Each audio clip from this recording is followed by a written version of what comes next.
Can we ever just start an episode by just talking? I mean, we could. Just like, do you have a hook? I don't have a hook. You know what? I got a hook. That's it. That's it.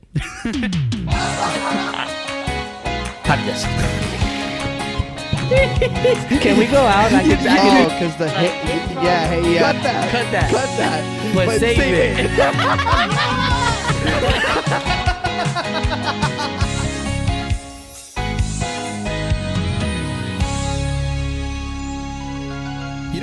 You know what's interesting? What's up? Since we've gone back on doing this every other week, I actually was really excited to come here and record and talk. I said the same thing. I said, now that we're not doing it every week, you miss it just a little bit. Just a little bit. So you're coming with more enthusiasm. Yeah. Instead of, because every week, although I still like it, every week was becoming a job. It was like every Monday, it was like...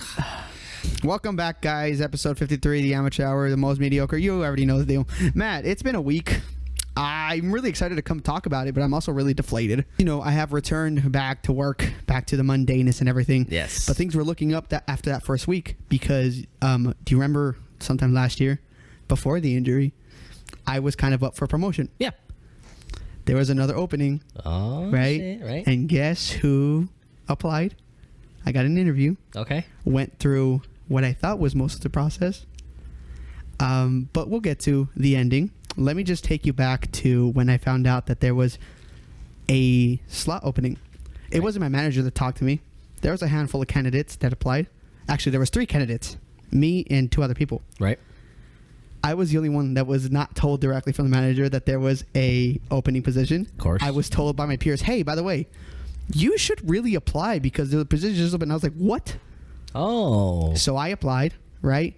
And Matt, usually just how the things work in the place that I work, without name dropping, they give you, just like any other interview, hey, next week or in a couple days, you're going to have your interview. That way you have enough time to prepare. When it's, for some reason, when it's an internal, like you're moving up internally, they take it very seriously. Yeah, of course. Like they ask you a lot of questions and you really, really have to do your homework. Yeah. And so that's why they gave you at least a little bit of time. Matt, ask me how long or how much time I was given. Angel, how much time were you given? I was given a day turnover. I come into to work my shift. Right. That day, my manager's like, "Oh, hey, by the way, tomorrow you're gonna have your interview at so and so's store and whatever." Mm-hmm. And I was like, just as it's like just it's nothing. Yeah. Like it's nothing. And I was like, "Oh, okay." So obviously, well, you have to make the best of the situation because opportunity doesn't just come. You got to be ready when it's knocking, right? Like, seriously. Okay. Because what's the saying? Luck is when opportunity means preparation and all that stuff. Yeah. So I was like, you know what? It's in the bag. Like, thankfully, I believe in myself. I believe in my ability. I'm a good worker and everything. And just because I had this injury, and it was just a minor setback. This is my time. But because you were already up for that, right? Yes. Like you had already kind of started to go through that process. Exactly. So it's not like it's new to you. It's new to me. Exactly. Right. So thankfully, my preparation had started even prior to the injury. Right. And then obviously, since I've been gone, it's all I've been thinking about. So I was like, all right, fuck it. I have no time to prepare. I have one night. After I get home, I'm up studying, reading the handbook, reading all the things, all the mumbo jumbo that interviews want from you. Right. You know, you have to tell them what they want to hear, but also have your spin on it. And like really, really, one of the biggest things is that I think that interviewers look would be that you can dictate the interview yourself. Yeah, because when you're up for a management job, they want to see how well you can manage. Exactly. How are you? How does control look to you and stuff like that? Mm-hmm. Because basically, that's what you're going to be handed for. Yeah. And again, it's not my first time being a manager. It's just my first time being a manager in this specific job. And so we get there. I am nervous as hell. I get to the interview about 30 minutes early. I go in. The ladies are already waiting for me and stuff. Basically, how this manager is going to be, or how this interview is going to be, my own store manager is going to be set off to the side, and there's going to be a third party manager that's actually conducting the interview. Okay. Because they has to be as non-biased. Yeah, no favoritism. Yeah, whatever. Keep this in mind, non-biased as possible.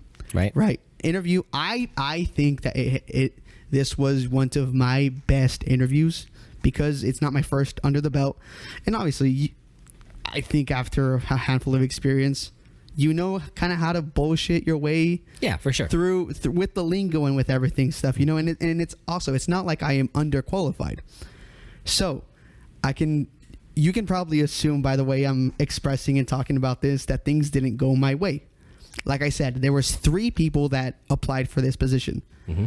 All 3 interviews were done by the same person, and even leaving the interview, one of the things that I said, this is kind of in the bag for me, or as much in the bag as that can be, is whenever the interview asks you if you have any questions, you always ask a question. You ask something. Always, never be like, no, you know, you always do. And so I said all these things and even asked another person that was there that I didn't need to ask and everything. And I could tell by the way that they were talking to me and everything that they were really impressed. And she even said that it was one of the best interviews that she's had. Yeah, she probably had, yeah. You know? So I was like, okay. And basically the way that this whole process works is that there's one round of interviews and then you go on to the second one. Right. Right. So at the very least, I'm like, okay, I think I did good enough. I think I did the best that I could, but I think that best has been good enough to at least get me to the second round. Mm-hmm. The other 2 candidates, within the day or 2, were already given another date for the second round of interviews. Matt, nothing here. You didn't hear nothing at all? Nothing. Wow. Nothing. I had to reach out to my manager and be like, hey, any news? Yeah. You know, you have any update on how the thing is going so far? You know, just because, you know, I have a lot of seriousness and really taking into consideration the opportunity for this position. Right, something along those lines. I can't remember because again, you have to go into stupid work professional mode, lingo, which is not that it's not me, but it doesn't come natural to me. But it is a skill that I have. I just need to really think about it. Yeah. Just to make a long story short, it doesn't go my way. Later throughout this, and because this happened last week. Okay. All throughout this week, dude, I've been talking to like my peers and everything. Right. Remember when I told you that the things were supposed to be as fair as possible? Yeah, unbiased as possible. So I got intel by someone that from the very start, the manager slipped up and said that she already knew who she wanted for those positions. Interesting. And so the thing is that there needs to be a window open for 2 weeks, right, so that anybody that wants to apply has a chance to apply. And let me tell you the worst part, Matt. There was 3 people that interviewed. Okay. Guess how many people got the one position? The 2 other people that applied. I was gonna say 2 people got promoted for 1 opening position. Gotcha. And are they how are they sharing? I don't know how the logistics of that is going to work. Let me tell you something. I'm not saying that seniority is everything, but it should come into play. Yes, but when a person that's been there 6 fucking months, 6 fucking months, Matthew, when they are the golden goose, the star person, and you just get like from the start, the game was rigged, dude. Yep. It was not in my. I was not set up. I was even telling, the people that I was talking to, I'm like, I honestly think that I'm not set up for success. But it's okay because I'm used to being backed up in a corner. I'm going to make the most out of this position. And Matt, with my heart, dude, I thought that I had done enough to prove them wrong. And you know what? I think I did. You probably still did. No, I'm going to tell you that I did because... You probably still did. When I sat down with my manager, because afterwards they have to talk to you about, we went in another direction. Matt, there was not a single reason, a single clear reason why I didn't get the position. Yeah. It was just stupid BS work politic fluff. We've all been there. We know the lingo when we hear it. It was nothing. And I had to sit down and just be like, oh, so I just didn't get it because you just didn't want me there. Yep. And I'm that's where I'm at work, bro. Yep. I haven't been through this. Like, this is my first time going through this, being screwed out of a position that everybody else has believed that I was qualified for. Not to say that the other people weren't qualified. I think that there's good in them. Yeah. But, bro, I have to advocate for myself. I should have been up. Are you kidding me? Yeah. Even on the outside, you've been there the longest. You know everything. You were already previously prepped for a role like this, and you were training. Like, you're not a trainer. Just training alone. Most jobs won't give you that responsibility if you don't know what the fuck you're doing. Exactly. So it's like you checked all the boxes besides what? That they didn't like you, probably. That's probably the only thing I could think of. The one thing that other peers were telling me were like, it's probably, you coming off of injury with your leg and everything. And I flat out asked my manager, probably not the best move to do, but I was like, hey, does my leg have anything to do with it? Like let's just keep it on the table. And obviously they're going to answer with no. If you caught him slipping? Bro, that's what I was trying to do. Beep, beep, That- beep.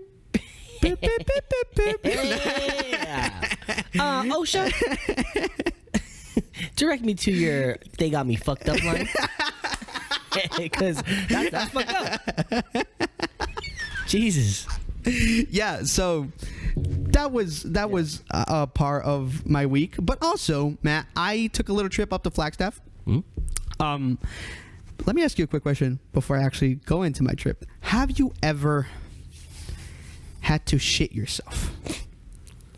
Brother, I can't think of a day I didn't have to. Okay. Right? Now, have you ever had to shit yourself while in the car? Mm-hmm. All the time. Okay. Now, have you ever had to shit yourself while in the car whilst 40 minutes off of the nearest rest stop? Yeah. Matt, that was my living hell. If I thought this whole manager shit was oh my fucking god. When I tell you I was driving like I was fucking holding a bridge the entire fucking time like this. I'll pull on the side of the road. I don't care. Bro, I thought about it, but you know what? The one thing that got me out of the trance? I almost ran over a fucking bird. Poor bird. No, bro, the it was a crow, giant fucking crow, fucker like this I'm big. glad you didn't, because that's someone's soul. When someone dies, their soul goes into crows. Is that a religious thing? No. Just simple fact. It's just a way of life. It's just a way of life. It's just what it is. No, the crow was in the middle of the street picking at some roadkill. It was great. Mm-hmm. But me almost hitting it was what made the shit go away. Because I was scared. It scared the shit out of me. Well, PSA, but because I don't have a gallbladder anymore, it got taken out. It got robbed. Oh. Yeah. So I don't have a gallbladder The third anymore. break-in? Yeah. Okay. No, I went to a club and just woke up in the bathtub the next day. But they didn't take my kidney. They fucked up. They took my gallbladder. Yeah. It was dark. Yeah. Yeah. I don't know. Rookie mistake. Yeah, I know, man. You can tell the stitches were horrible. Yeah. But no, so because I don't have a gallbladder, What is a gallbladder? all it is a sac that holds your bile. You don't have a sack, I don't dog? have a sac in my stomach anymore. It's a sac that holds your body produces bile, and then all your gallbladder does is hold the bile, and then when you're ready to eat and digest your food, your body secretes the bile so that the bile breaks down your food. It's a organic system that everyone has. But because without a gallbladder, that bile goes straight into my stomach. So I get nauseous randomly throughout the day. And not so much randomly. Whenever I smell food, Are you like a straw, just in and out? it kind of, well, for my gallbladder, yeah. But because your body's like natural ability to know when you're going to eat or not, when you smell food cooking, your body starts prepping for food. So then your body starts making bile, and usually it will be stored here. And then when I actually get food in my stomach, my body will say, oh, let's release this bile. But because I don't have that sac anymore, the bile, anytime I smell food, my body starts to create it, but there's nowhere for it to go but my stomach. So then I feel nauseous. I feel sick. Yeah. And I need something. It could be anything. It could be a chip. It could be just anything to mix with it, and I'll be good. But if there's too much bile in my stomach, it makes me have to use the restroom just to get it out. Okay, I forgot this is how we got to the conversation. Yes. So for car rides, like long trips, I will not eat the night before, and I will not eat during. I can't eat. I almost like fast for 8 hours.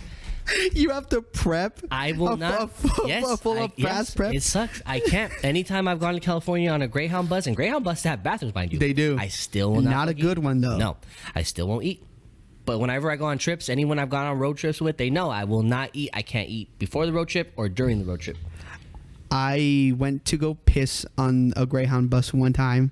And of course, the one time I go piss is when the driver decides to Dougie or something, because he said yes, and so man, I'm in the middle, just fucking piss everywhere.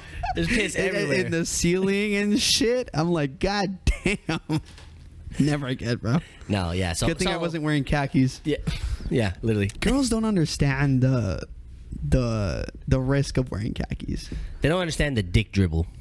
Yeah. They get dribble, but not like that. Not like that. No. It's not even dribble. Sometimes it's a full freaking puddle, bro. It'll trick you. If the underwear blocks the hole a little bit, sometimes some guys will like flop it over the underwear. That's what I do. Yeah, it's like this. Yeah. But then when you lift it back in, there's nothing pinching that off anymore, and then it just like the rest of it. It doesn't make sense though. No, because I'll pee all of that I had to pee. Yes. My bladder's empty. Exactly. So where does that residue come from? I'll even do the shit, dude. The shake. I'll do the shake. Yeah. Yeah, and then it's still. It's somehow. I don't know. I'm like, damn, I was really careful, and then like you situate yourself and you look down, there's drips, and it's it always happens in the worst moments too. You're like, on a date. Yeah. Yeah. Church. Literally. Grandma's house. Exactly. You peed on grandma. A funeral. I don't know if I've ever used a restroom at a funeral. You know what? I don't think I have either. I don't. It just showed up. I peed behind a tree. Yeah. It's a lack of sack. It just went through you. Yeah, it was the No, so okay, so real quick, let's get back to the job promotion thing, because I just wanted to, you were giving me PTSD just a little bit. Mainly because I don't want no names, but one of my last jobs, if not my last job, I felt the same way.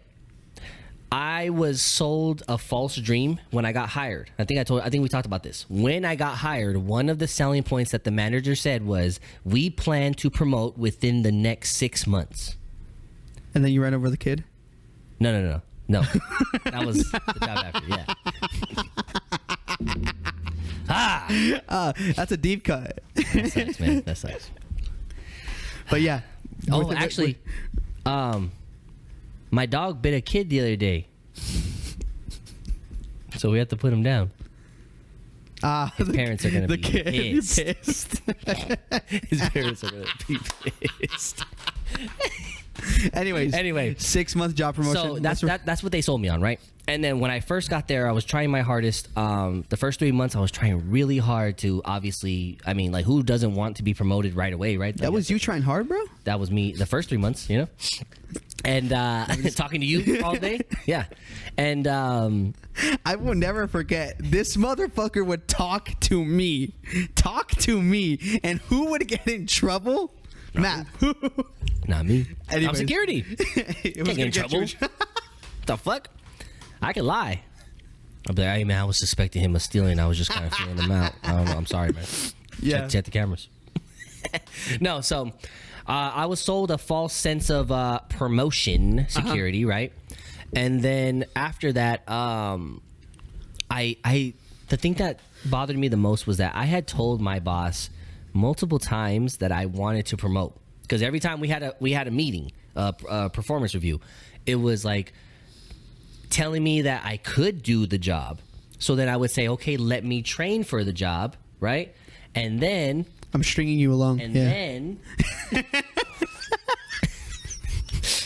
then every time I wanted to promote, there was a reason, or every time I wanted to go through the training for that, there was always a reason. I was given a reason why we couldn't, right? It was always like, hey, you think this week we can run through some stuff that I can start learning? Yeah. I'll get with you. But And it never happened, right? it's always a but. And it never happened. So then, and I'm not trying to be a hater, but then we know somebody who ended up getting a position there, right? We had an opening, and a team member was brought over. That team member not only was put on a pedestal to promote within their first 4 or 5 months, but they actually got the job. Like they gave this person the job before even telling anyone. Like it was already in the bag that was the person they wanted. No. Yep. And I realistically was not okay with that. And part of the reasons why I left was because I was not going to let that person be my superior. Whoa. You were not going to be, and it was pride. I'm not going to let a 21-year-old be my superior, and I'm not going to let a 21, not if I can help it, and not let a 21-year-old be my superior when I have been doing this job a year and a half longer than you. Yeah. I generally was better in every category besides the logistics that like they look at in terms of like numbers, right? The numbers were better. Okay, but the way that I actually did the job and the way I actually interacted with the people and kept the peace and did my actual job, no one liked this person. Yeah. Even this person's own friends were coming to me going, oh, I hope they don't get this promotion because their head's already big being in this position. Could you imagine when they actually get the pay raise and the pay bump? So I don't know why jobs do that. I mean... What? That Oh. That I mean, you know, I'm not trying to say. Hey. You know what's funny? Hey. If we're rallying it back to there, I did see a lot of the superiors were kind of, you know. Yeah. You can same thing. You can see. There was a lot of yeah. There was a lot of red. There's a lot of red riders over there. Like their shirts, like their political beliefs. Oh, I didn't know about that. All of them were like that. But I know a handful of them for sure were. But like, yeah, dude, now that you mention it, that's crazy. There was only like what 2 that weren't. And if that's actually crazy. So I always felt like that was a factor into it. And don't ever let jobs tell you that it isn't, because it usually is. Most of the time it is. It's never gonna be said, but you can feel it. Yeah. So I don't know. I was getting PTSD, so I feel for you because I get it. But I didn't want that position. After being told by the person who's supposed to hire me, the boss's boss, after them telling me that I did too much work. I remember that. Yeah, I remember that. I did too much work because you were making them look bad or something, or some shit like that. Because my supervisor was out and then my boss was out as well, so I was picking up the slack, but it was too much because now it was making their numbers look weird. Matt, all the work politics and headaches aside, there is something that I've actually wanted to ask you specifically, because I hear you talking about it off camera sometimes, and I've seen it more and more on my feed. I don't know if it's because the algorithm is picking up you always talking about it, but talk to me about Love Island. Specifically this season, I've seen that a lot of couples are watching it together, and a lot of the guys are having an opinion on it. Yeah. So rile me into this, because I have no idea what's going on. And I'm not really much of a person that watches reality TV show to begin with, but it is a topical thing. So why don't you tell me a little bit about it? My pleasure. First of all, it's actually over now.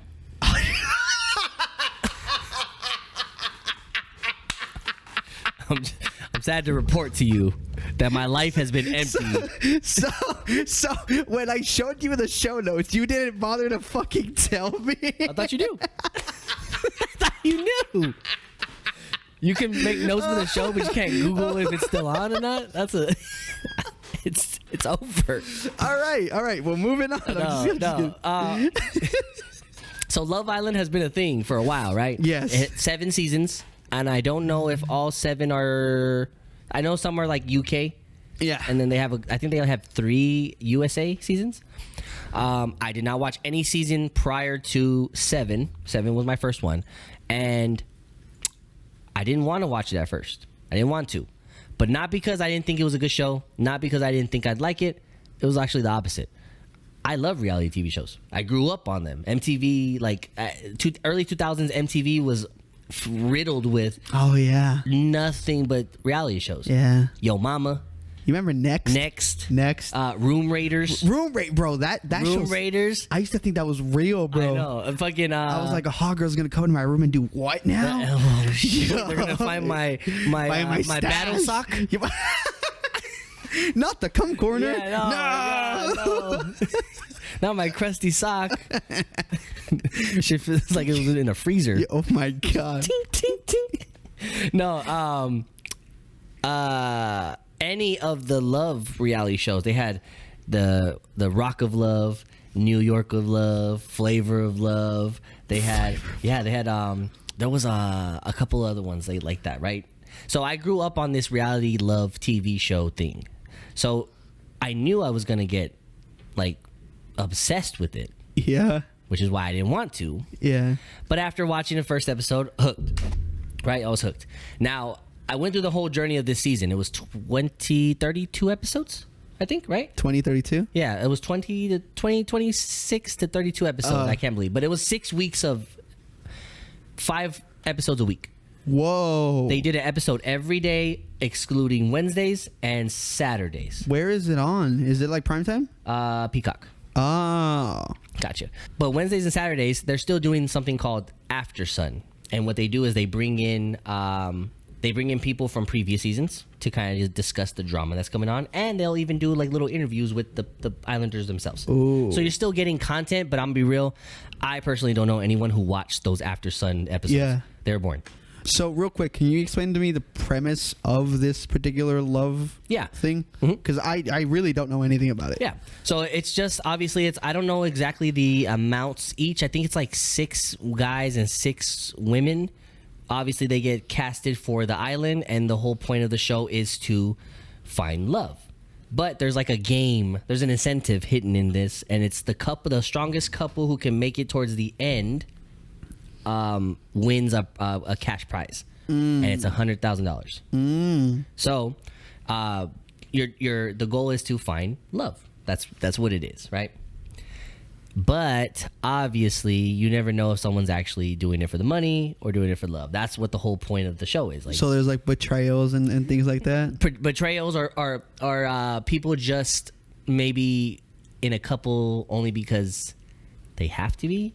Oh. You know, only because they want to stay in the game. They might not even like this person. Yeah. Because you get coupled up, and there's different ways. Like, But they'll play it up for the camera. yeah, and they always have challenges. But I will say some of these challenges are like sex rituals. It feels like Oh. they had a cow milking challenge where there was a bucket of milk that you would have to you'd have to suck the milk out of this artificial titty, this cow udder, and then you'd have to spit the milk in a bin a tin bucket, and then someone else you'd have to pour the bucket on someone's in someone's mouth so that they could spit more.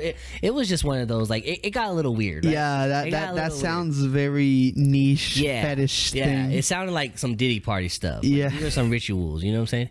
So other than that, there was a lot of kissing. There's a lot of everyone's making out with everyone one after the other. Like they would have bombshells. They would every couple of episodes they have what they call bombshells, and there were 2 new contestants, and they were supposed to be hotter than the rest, right? They were bombshells, and they would come in to disrupt the couples, Milk everybody else. Yeah, they would come in to disrupt the couples because you. Maybe you're with someone that you don't like, and then someone who's your type actually walks in. Yeah. Then it starts to cause rifts. So they did 2, 4, 6. They did about 10 bombshells throughout the season. So do couples get paired up like episode 1, or do we have to find our own pair? Couples do. So the challenge is they get to choose. I think the first couple episodes they got to choose who they wanted to be with based off of conversation and stuff like that. Yeah. But then America has a voting. There's like a interactive voting thing where you download the app and you get to vote for your favorite couple. And How real do you think that is, by the way? I don't know, because because some of the voting was very questionable. Some of the people after some of these votings, the couples or the contestants who are actually single after some of these challenges are on the chopping block to go home. And then the islanders themselves would either America or the islanders themselves will vote off somebody. So then it becomes strategic. Then you start to see like, oh, we're voting people off who do have strong connections because we don't want them to win. You know, so then it starts to become that type of game. And this season specifically, because I've only seen a little bit of season 5, this season, everyone on the internet was saying that they felt like these contestants were playing the game more than trying to find love. Yeah. Whereas the other ones seemed a little more organic with the love finding, you know? So, what else? What other questions do you think you have? Who won? So there was a couple. There was a couple in there. There was a fan favorite. Her name was Amaya. Is that the twerking girl?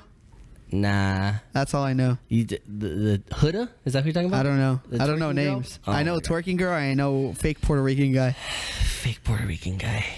That might have been Brian. I don't. That might have been the one that won. There Oh. was a couple, Amaya and Brian. They won, and I guess they liked each other. I don't know. It was kind of sudden. This season was actually kind of weird. The reason why was real quick. 3 episodes in, a contestant got kicked off silently. Oh yeah, because she kept saying the N-word in a podcast, right? And let me just get this out of the way right now, just in case we blow up. Yes, I've been racist. Yes, I've said the N-word. Yes, I'm sexist. Yes, I'm misogynistic. No, imagine. I thought you were just gonna say the N word just to get it out of the way. Just get out of the way. Just No. Look, it's right here. No. So they kicked her off of that, right? Okay, whatever. Like honestly, it wasn't even a thing. No one really liked her to begin with, so it wasn't really a loss. But then footage of another contestant came out around episode 22. So they're already more than halfway through the season. Another contestant was on the record of just using another racial slur. Which one? One that was aimed towards the Asian community. Oh. She was referencing how she had work done because her eyes looked a little too, racial slur. Yeah. So that you gotta know. I think I do. What is the racial slur they would? No, I'm not gonna say it. Say it. Just say it. No, I'm not gonna. No, I'm not gonna say it. Is it racist if you think it? No. What's the scale? Nah, that's not even racist if you say it. It just depends on what you act on. Just really like what you believe in deep down. Yeah. No, but so she was caught saying that a few times in previous like posts or different type of like mediums. I don't know. I didn't see exactly where she said it in. Yeah. But because the producers kicked the first girl off for that, they had to kick this other girl off. But we didn't know how they were going to do it. What they did was for 3 episodes, they just started to cut her out slowly. And there was one full episode where she didn't have any line. Like they cut out all audio from her. There was even one where she was like, someone was talking to her, and then they cut like it was like me talking to you, and then when you're gonna respond, they just cut you, and then they added audio from somebody else. Like they just cut to somebody else, had them say something, and then cut back to this girl for the conversation. Damn. It was that bad. Like they didn't know what to do. And then now they let out a PSA saying, moving forward, Love Island is going to do extensive background searches on their contestants and social media sweeps. Like they shouldn't have been doing this already. I think they did. I think they knew. They don't care. Yeah, they don't care. care. But they. Yeah, they I don't know. Well, no, you know what? They probably didn't care, but like this definitely helps them. No, for sure. No, Gets more it's- people Of talking. course. And then you please people. Exactly. Oh, they did right. Okay, you know what? Good job, Love Island. Yeah, good job. It's every reality TV show or competition does. Like the Masked Singer just ended, and it was like the wrong person won. Yeah. And it's just like those things are done on purpose to get you talking about it, Yeah, for especially sure. like a show like The Masked Singer that's rarely talked about nowadays. It's lost its magic. And then this is what gets them talking about. Like, they become the talking point of the week. Like, for nowadays, being the talking point of the week, bro. That's what you want. Yeah. Hats to you, because news cycles are every 12 hours. Exactly. You know, so if you can get a couple days out of people, you've won. Mm-hmm. You won the game. So pretty much, like I said, it's just a show. It's just a reality show. Probably a lot of it is I don't want to say scripted the same way that I feel like professional sports are. It's not scripted, but it's definitely influenced. You think professional sports are influenced? For sure. Yeah. Yeah. Refs and oh yeah, we talked about this. Refs can do as much as they want, but at the same time, the ball still got to go in. So like, you know, the refs can help the Patriots all they want, but motherfuckers still got to make the catch. Mm-hmm. So it's like there's a chance that it doesn't go your way, but I think it's still influenced, right? So this show's not any different. It is a fun show though, and I'm looking forward to the next season. But I'll tell you something. This is my first season, and I tried to watch season 5, and it's hard because you don't connect with. I don't care about them, and I'll be real. They're just not as beautiful contestants as this season. They're just not.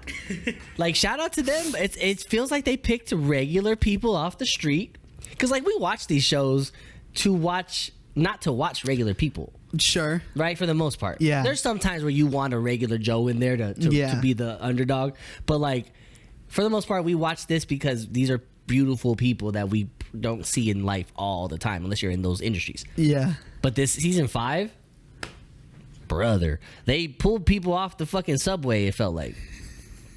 And I don't know, but I'll close off with this because I don't want to harp too much on it. Love Island's a good show, but the circumstances that they're in for this show is actually kind of crazy. For one, prior to the show, they have to be isolated for 6 weeks in a hotel room with little phone access, little TV access other than watching a couple of regulated shows they allow you to. Like season 5 yeah, of like Love. You can watch Love Island all you want, but you have to be. Could you? What if you're just studying, bro? That's what a lot of people think that some of the contestants were doing. That they were kind of playing the game a little too much. Yeah. But not only that, you have to think about it. You're on this secluded island with, again, no phone. You don't have a phone. They don't have anything to do. Their whole thing is like to be on this island. They don't tell them what time it is. They don't tell them anything. Like they make the environment stressful so that they can naturally act out of character. Which is why these shows work, because you think to yourself, you're falling in love with somebody after knowing them for 3 days, and it's like, it's not that it's fake, it's like panic mode. Yeah. Like you're genuinely isolated. Everything's in heightened. Yes. So like your senses and you're just not thinking, and then you attach to somebody because booze and all that. Well, they don't get to drink. They don't? I think they said they got 2 glasses of wine a day. That's it. Never mind. But they don't want to drink because they're just gonna be. It's TV. You can't be too ratchet. but some of these people wouldn't survive like early Jersey Shore days. Mm-hmm. Yeah. Because that was peak like. Yeah. They were fucked up. Yeah, like everything. Yeah. Nowadays they're a little more sensible, but yeah, they're on this island for 6 weeks, no contact to the outside whatsoever. And they have them do certain things. Like I said, they have them wake up at 3 a.m. sometimes, and they tell them it's 7 o'clock at night. Like, you know what I'm saying? Like it just ways to just fuck with warps your whole entire fucking psyche. So the show does. It sounds cool, but like, would I want to actually be on a show like that? Probably not. You wouldn't? I don't think I could. I don't think I could. The show itself, I could. I just think the circumstances around it, I think I go insane. I think we'd do good in both me and you. I think we'd do good in a reality show. Hit us up. I think so. No, I think we would do good in a reality show. I'm saying like sticking me in a hotel room for 6 weeks with no phone. It's a pre. I'm gonna come out with one arm super buff. Already is. I know. So, but no, Love Island's good. If you haven't watched it, I would say do it. If you're into those type of reality shows, but it hooked me, and I didn't mean for it to actually like draw me in like that, but it did, and now it's like, okay. Can I ask you one last question? Yeah. What kind of food are they eating in these shows? Do you know? So there's a lot of they eat most of their dinners off screen. Yeah. But on screen eat they eat like fucking islanders. Like they eat fruit, Yeah. pancakes, avocado toast, and cereal. Maybe You think that's island food? that's it. That's all they eat. They eat nothing but fruit and avocado toast. Well, Matt, I think that sounds a little bit better than school lunches. Wouldn't you agree? I don't know, man. I've had some really good school lunches. Because this week, ladies and gentlemen, we're introducing a new segment called Didn't. No, that's our news one. Shit. We should get jingles for this. That's not bad. That's the one way they would. Anyways, the draft. Basically, ladies and gentlemen, we're going to have a category, and then Matt's going to have, or either one of us is going to have draft picks. We're going to go one person here, one person there, back and forth. And then at the end, we're just going to see who has the best draft. This week's category, I thought it'd be funny if it would be school lunches. Right. Because for some reason, Matt, throughout the week, I thought back to some of my favorite school lunches and also some of my non-favorite school lunches. Yeah. Yeah. Okay. So, it's the first time doing this, so bear with us because we're also trying to figure it out. But, you want to just flip a coin just to see who starts off this draft? Yeah. Who gets number one pick? Who gets top pick? All right. Let's do it. Heads or tails? Heads. Okay. Hey Siri, flip a coin. It's tails. Damn. Okay. Okay. So you go first. I go first. Let me get my list out. So, first on my list, Matt, my number one draft for school lunches would have to be, and I don't know if you were around for this. This is going to be a really interesting thing because we have two different eras of school lunches. Yeah. We kind of have some overlap. Like if it was, what are those circle things called? Well, 2000. Oh yeah, the Venn diagram. Venn diagrams. So Matt's on this side, I'm on this side. We have this tiny little shared section. Well, when did the Michelle Obama thing like kick in? I think officially like 2009, 2010. So that was my freshman year. So like a little bit. But I got a little bit before that, which I don't know what it was. Whatever it was though, it was fire. Whatever Yeah. it was. The Bush administration, I don't know. Yeah. But my first draft pick is going to be the beefy nachos. I don't know if you've ever had these, Matt, but just literally just how it sounded, like nachos or nacho chips, nacho cheese, and beef. We had that for lunch. Was it like a build your own? No. Okay, they served it. They served it. Okay. They served. There was one item that was build your own, but that'll come later. Okay. But these are one of these were one of the items that like they only serve like 3 times a month. Okay. So you saw it on the freaking calendar whenever it come up, and I'm like, Circle that bitch. yes, You said exactly. Beefy nachos. I'm in. Beefy nachos. Shit in my pants in fourth period. I don't care. Oh, surprisingly, I didn't. I just ate that shit up. I'm the only one. Yeah, it's because you don't have a sack, dog. I had a sack then. I had a sack. I had one. They took it from me. That was today. Sorry. Anyway. But yes, okay. Beefy nachos. Beefy okay. nachos Can I up tell you first. something? I don't think my school had beefy nachos. They might have had nachos, but no beef. No beef? Just straight cheese. Government cheese, actually. Government cheese. It was like The plasticky one. yeah, it was like flubber. Like I Yeah. was like, Why does it we were ricochet slapping back? people with it. You know? It's like like those the sticky The hands. yeah, that's what we were doing. That's what it was. All right, Matt. What's your bouncing it over to you? I'm not even gonna think. You sucker for not even choosing this one. And anyone who went to school in my era is going to agree with me. Number one pick, the spicy chicken sandwich, the one with the foil and like the colorful spicy chicken. That shit was the dopest dope I've ever smoked. Dopest dope I've ever smoked. Did you have that in elementary? No, When did you have that? high school. Yes, freshman year. I only got that. So I was specifically thinking in elementary era, and I didn't tell you this, but I do have this down. But I only had it in high school. Yeah, I only had it in high school. Yeah. Damn, that's a good pick. That is a One really pick. good pick. There nothing beat that spicy sandwich. Damn, that is a really good pick. Well, coming back to me, dude. Number 2 pick for me would be the chicken and gravy mashed potatoes. Oh, Did you ever have those? yes. And you know what? My mom used to make it, and we called it poor dinner. That was the name for it because it was easy. Yeah. Poor. If you were poor, you could make it. Yeah. I'm pretty sure that name originated in the 1930s during the Great Depression. Yes. But yeah, poor dinner. No chicken. No. Just straight dust. Yeah. Dust and gravy. Yep. The powdered gravy. The powdered gravy. Powdered potatoes, too. Okay.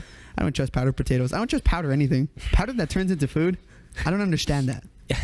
When I was a kid, I used to see things like space age technology where they'd put little tablets in the microwave and it'd come out like a cheeseburger. Yeah. But then now we have things where it's like instant noodles or instant rice or instant potatoes, and you're like, Matt, instant noodles aren't a new fucking thing. you know what I mean? Cut that shit out. He just discovered them last week. He's like, dude, what? I have to wait like 3 minutes tops. Oh my god. Anyway, okay, so yeah, I don't trust anything powdered either. But mashed potatoes and gravy, beef gravy. Like, was it? Did it have? No, chicken. Oh, the chicken one. The chicken the ones. one. The chicken. Yes. Okay. It had just a little bit of chicken, but it was just enough. Yeah, I remember that. Oh my god, it was so, dude. That I would lick, like, scrape it off of the fucking sides like this, and then lick it. Okay. The chicken, the chicken and gravy. Respect. That meal, actually, Matt, was what got me to figure out that you can get seconds. Did you know you can get seconds in school lunch? Yes. You just have to pay for it. Yeah, it costs like 50 cents at the time or something like that. Yes, 50 cents. Yeah. Didn't know that. Yeah. That made me discover it. Yeah, but it was embarrassing. Yes. It was kind of embarrassing because I used to eat like a fucking animal, and then I'd be like, "Damn, bro, I'm so hungry. You gonna eat that?" And they'd be like, "Just go get some more." And I'm like, "It's embarrassing." Know that I'm a fucking fat ass. Yeah. But okay. No. Actually, speaking about that, trading in the cafeteria for food and everything, that is, I think that's a lost art. Do you think kids nowadays still do that? They have to, right? I don't know. I really don't know. I can't even imagine. I don't think they know how to barter like that. Did you do that? Yeah, for sure. We used to get like those like then this isn't like a meal, but they used to get like those like cakes, like, you know, they would have like a lemon cake or something, like a lemon something. Obama era. Yeah, whatever it was, I wouldn't eat it. So I'd be like, "Hey man, let me sugar rush for some nutrients." You know? So I don't think they do that anymore. No, everyone's just there's no. Actually, while I was researching this, apparently like schools and everything are really strict about snacks and stuff like that. You just can't bring anything in. Yeah, it's really it's like limited to one thing, and I have to check it. And if you bring more, you have to share. Like, actually, yeah, you have to actually like bring enough for everyone. Yeah. It's weird. And you're like, dude, bro, what the fuck? No, like, just because he's broke doesn't mean I have to be too. Fuck off. I'm just kidding. I didn't. Not my fault. He hasn't eaten for 3 days. Yeah, that's his parents' problem. That's not mine. Yeah, I don't want to share my Takis. Yeah, exactly. Jesus. No, yeah, I get it. I think that happened to my niece. I think she wanted to bring bags of chips, but they told her like, you can bring some, but everyone needs to get some. And it's like, okay, now we're feeding the whole village. Yeah, you feed the whole village. But yeah, imagine passing one chip to every person in your class. Like when the school teachers would cut the slices of pizza. It's just like that. And that's sad because they usually were paying for Yeah, no, they were paying $50-$60 for pizzas for the whole students and stuff. It's shout out to y'all. Exactly. Anyway, my next. Yes, you're next. Oh, this is gonna be a sleeper. This is a personal favorite, and I'm pretty sure it's gonna be confusing to you and probably just controversial to the draft. But for my second pick, with the second pick in the food draft, Matt has picked teriyaki nibblers. Oh shit! Are those the ones with the rice? Yeah, with that fucking rice. Oh my god! Yep, those fucking dude. Yep, I forgot about those. That was my fucking god. That was my fucking favorite. Oh my god! That was my favorite. Oh my god! With the rice? With the fucking rice. What type of rice is that? I don't even know. It's just white rice, dog. No, it was like yellow. Like, it wasn't white. Like, it was like it wasn't. It was gooey and yellow. What lunch did you piss off? No, but it wasn't white rice. Matt, here you go. Oh. There you go. There you go. Fucker. Why does move along? Just go. I'm like, okay. No, it wasn't white rice though. It was like something. It was like Oriental rice or something. No, but bro, that is a deep cut. Yeah. Whoa. Yep. Teriyaki. That was nibblers. only for me for elementary. Yeah, that's all I had in elementary. Mm-hmm. Because in middle school stopped. Yep. High school completely stopped. Yep. Yo. funny story. When I was a freshman, my sister had her lunch meal weekly planned out. You know, like the map. Yeah. The weekly lunch or whatever. And it was on there. It was like Thursday teriyaki nibblers. And my sister was like, I don't like those. They're gross. And I was like, what? So I made her go to school with a plastic bag.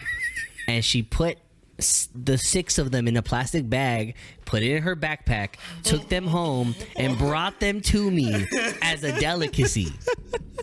Like I was, You're out here smuggling nibblers? Yeah, man, I was tweaking for them. I'm like, please give me. I need my fix. I need my. I need the nibblers, please, man.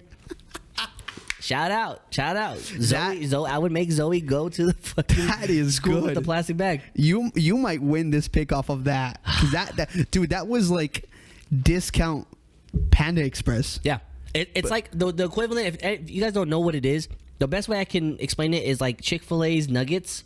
Like they're skinless nuggets or whatever. They're grilled. The grilled It was nuggets? like that, but just teriyaki bites. Flavored. Yeah. No, that it was amazing. Flavorful, Yep. fully. Not too over sauced. No, It no. wasn't sauced. No. They weren't like sauce. They were just like Yeah. It was just I don't know. The teriyaki was on the dude. Fucking mix that shit around. Mm-hmm. Freaking That I would go for seconds. By that time, by 8th grade, I was like, yeah. yeah, I'll go. You're like, I don't give a fuck. Pay 25 cents for an extra milk Yeah. so I can go shit on myself. I didn't know I was lactose intolerant then. I'm shitting myself and I'm like, why is this happening? Why is it? Well, let me go to milk so I can feel better. Bro, I always hated that. Why a company? You know, the Got Milk is one of the biggest scams ever. Yes. Do you know why and how it started? No. The milkers of America back in the 80s had a surplus of milk. Oh. And so there was this one infamous like con man, scam artists and stuff like that pitched the idea and the marketing idea that the federal for it to become a PSA and everything. Okay. That because milk technically has like % of calcium that does make your bones stronger. He put the stamp of truth on that and said milk will 100% make your bones strong as steel, which it's not a lie. But it's not a truth It's either. an exaggerated truth. Yes. And obviously the milkers of America and the government and everything ran with it, and it's been a whole thing since. They still try to play it like milk. And we learned that like milk is not good for you. You're not supposed to have you're not supposed to drink milk after you're an infant. Most animals don't drink another animal's milk. Like there's no other animal that feeds their young a different species milk. We're the only ones that, and not only that, we're the only ones that do it, but you know there's like a high percentage of pus in most milk. Oh, is that why it's white? It's a lot of it is pus. Like FDA wise, correct me if I'm wrong, but you're allowed with any type of food, you're allowed a certain amount of whatever in the food. Yeah. You're allowed in some foods, you're allowed a certain amount of toxins, bugs. You can have like 3 ounces of bugs per pound of rice or whatever it is, right? Or the one that freaked me out the most was a rat poo. Rat poo is extremely common on all like packaged salads. Yeah, like everything. You can get a certain amount of salads with shit in it. Yeah. I don't know. So milk is no exception. It has a high content of pus. What about chalky milk? The chocolate dilutes it, right? Those come from brown cows. Yeah, brown cow, definitely. Not as much pus, for sure. All right, Matt. Number 3 picks. For me, bit of a controversial one because this is technically a breakfast. Okay. Technically. Okay. But I only got it at school. Yeah. So I'm counting it. No, for sure. Did you ever have the Pillsbury Maple Burst mini pancakes? They came in like a blue bag because it was a Pillsbury. It's the little white guy with the chef hat. Yeah, I know. Yeah. The Pillsbury. Yeah, and then there was like tiny little pancakes that they were infused. To think about like a McGriddle, like that same concept, but just in mini pancakes. Nah, no, I don't think I had those. Oh my dude, those were the fun because each little bag came with like 5 or 6. Yeah, and then again, this is where the trading game comes in because there was always people that didn't like them, and you're like, hey, I got a granola bar. Give me like half of your bag, and then that, and then make your way up. That's how your transactions went. Mine's usually were like, hey, I'll suck your dick for some teriyaki nibblers. You ain't hear from me though. But if you're down, meet me by the bathroom. The lunch lady was like, Matt.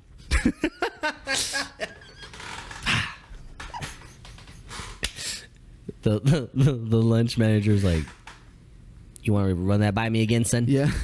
Like, yeah, you know what I'm here for? I'm here for business. Business. You know what I want. I know what you want. Cut the middleman. Hey, man. Why are we playing each other? Yeah. Just bring the nibblers to the bathroom. Sprinkle them on me while I do it. Like, bring some of that rice, too. Hey, yo. Anyway, that didn't happen. GTA RP. Yeah. No, I didn't have. Quickly go to your. I didn't have those pancakes. I want to do. Okay, we'll do it at the end. I wanted to do some honorable mentions because. Oh, I have some honorable mentions. I left breakfast out because it wasn't. To me, it wasn't like full meals. Yeah. So I'll save those for honorable mention. Okay. But with my, what is this? 3. This is my third pick. Yep. This one's gonna be hard.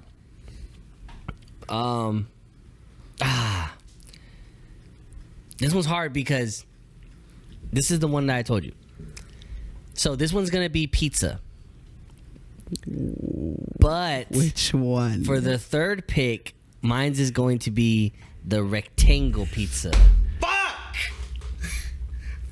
The rectangle pizza, man. I should have gotten to that first one to get it out of the table. Yeah, I knew. Fuck! I had to. Unreliable. Matt, I'm gonna be honest. I really didn't like it, but it's like I didn't like it, but I didn't not like it. Yeah. It was all reliable. Yeah. When it was on the menu, which was most days. It hit. You know you can get it. Yeah. You know you can get it. And it hit when it needed to. It did. Yeah. It did.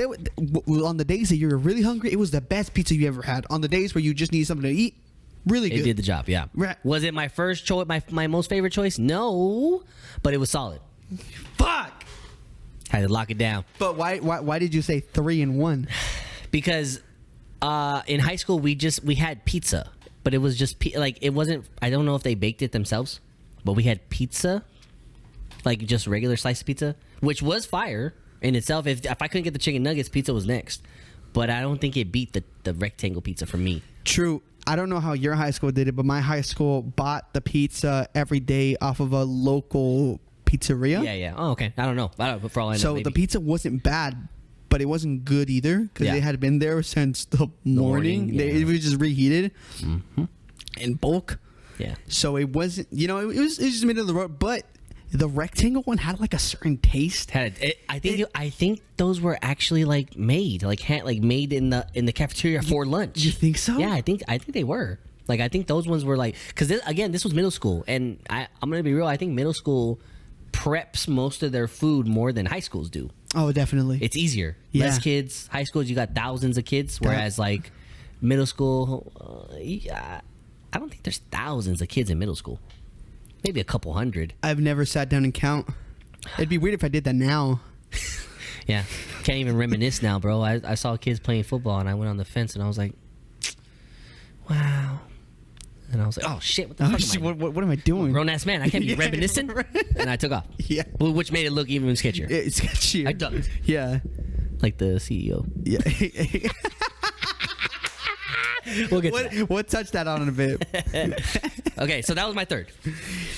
Ah, man, I'm. That's funny because you were the one that was like, bring some extra just in case. Yeah. And I was like, he's not gonna say. I'm not. You took 2 of mine, and now, okay, Okay, I'll fire back with.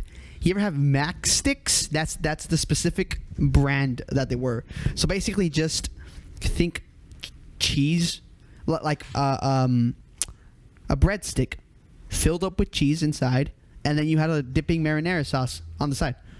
No, we never had that. You never had that? Mm-mm. I had that from like 5th grade forward. So it was a little late to the game. Yeah. So maybe you weren't around for it because, Yeah. again, you were in high school. In high school and middle school, elementary, all the foods are different. Yeah. So, again, maybe we'll put pictures up here just so you guys can see. But who knows? Basically, that's this close to the pizza that I can get for my 4th pick. That's, man, I'm going to have a really lousy fucking draft pick. I should have just got Red Singer pizza while I still could. Yeah. No, I didn't have that. I'm trying to think if we had anything like that. I don't think so. No, like I said, it was... If rectangle pizza is here, these are like here. They're not as good.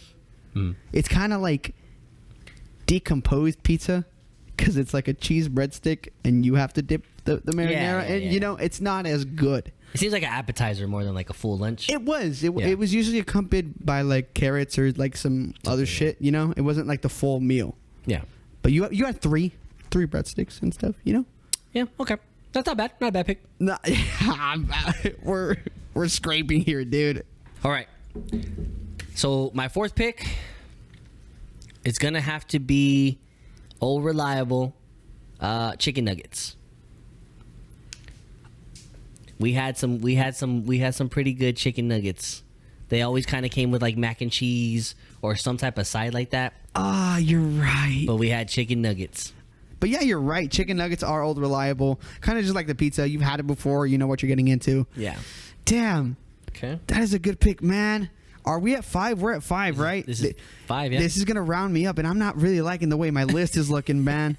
I started off strong, but you took me off with that pizza, bro. The nibblers and the pizza. Fuck. The nibblers was a sleeper. Oh, man, you might win. By the way, we haven't mentioned this, but we're going to have our whole list and everything posted up on our story. So if you really want to go and get a refresher and actually vote to see which one of us wins, go do that over there on our Instagram story. Oh, yeah. Oh, man, I'm going to have to round it out with... this is just a sad way to go out. Mac and cheese with the chicken drumsticks. With the barbecue chicken drumsticks. Did you ever have that? I don't think we had the chicken. Oh, you didn't? I don't think we had the chicken like that. No, yeah. I had... It wasn't around for too long. It was only for like a 2-year thing. Okay. Because maybe the chicken drumsticks were too expensive. Yeah, probably. But, like... Those were sleepers. Okay. Those were like just like the beefy nachos, only a delicacy every couple months. So for those of you that know, you know that my picks are pretty good. It's just that you got the goddamn square pizza. The rectangle pizza, yeah. Oh, yeah. Okay. So my last one, it's kind of up in the air between 2 of them, and I'm so sad that I'm gonna have to pick one. I have to choose one. And I'm gonna go with the 5th, the last one being meatloaf. You had meatloaf? They had like a slice of meatloaf with some ketchup on it, and it always came with a side, fries, Whoa. something like that. Mm-hmm. I never had a meatloaf. Meatloaf was only like this big. It was middle school, so we weren't getting a lot of it, but it was accompanied with green beans or something nasty, and then some fries or something. But we had meatloaf. Whoa. Yeah. Wow. I don't even think I've ever had meatloaf in my life. Ever? No. Dude, that's like my whenever my mom would be like, "What's your birthday dinner? Like, what do you want?" It was meatloaf. Meatloaf? Yeah. That shit was fire. Should meat even come in loaf? You have to make it a loaf. How? The raw meat, you put the egg, you get all the stuff to make like meatballs, but then you just shape it in a loaf. Like a loaf? Yeah, you just shape it like a little loaf, like a half football. You know? And then you cook it, and then you just slice that bitch up. And then the best part of meatloaf is the leftovers. You can do meatloaf sandwiches. On some French bread. But yeah, in school, meatloaf. No, man, I don't think I ever had I had. Wow. Yeah. Michelle might have taken that away from me. I don't even know if I would have tried it to begin with. I'm like, why is that? She already has enough meat. Why is she taking everyone else's? Shout out Barack. Shout out Barack. But let's get to the honorable mentions. Yeah. Because I have one that was also in the breakfast one. I don't think you're going to know this one. Specifically, it was called the Snack and Blueberry Waffle. Well, it had 3 different variants. There was a strawberry, a blueberry, and a grape. Okay. But it was basically like this Belgian waffle that had like sugar on top, and it was like flavored and stuff. You didn't have to have it with maple syrup, and even if you wanted it, there wasn't an option to do that. Yeah. Really fucking good breakfast item. Super sugary, like most American foods. Probably not good for you. No. But damn, was that fucking good. Yeah. Okay. And then my else you got? second honorable mention was just grape juice. Okay. Because if there was any trading item that was the ultimate gold coin, it was the grape juice. You can trade in a grape juice for a whole fucking meal. Yeah. I did that plenty of times.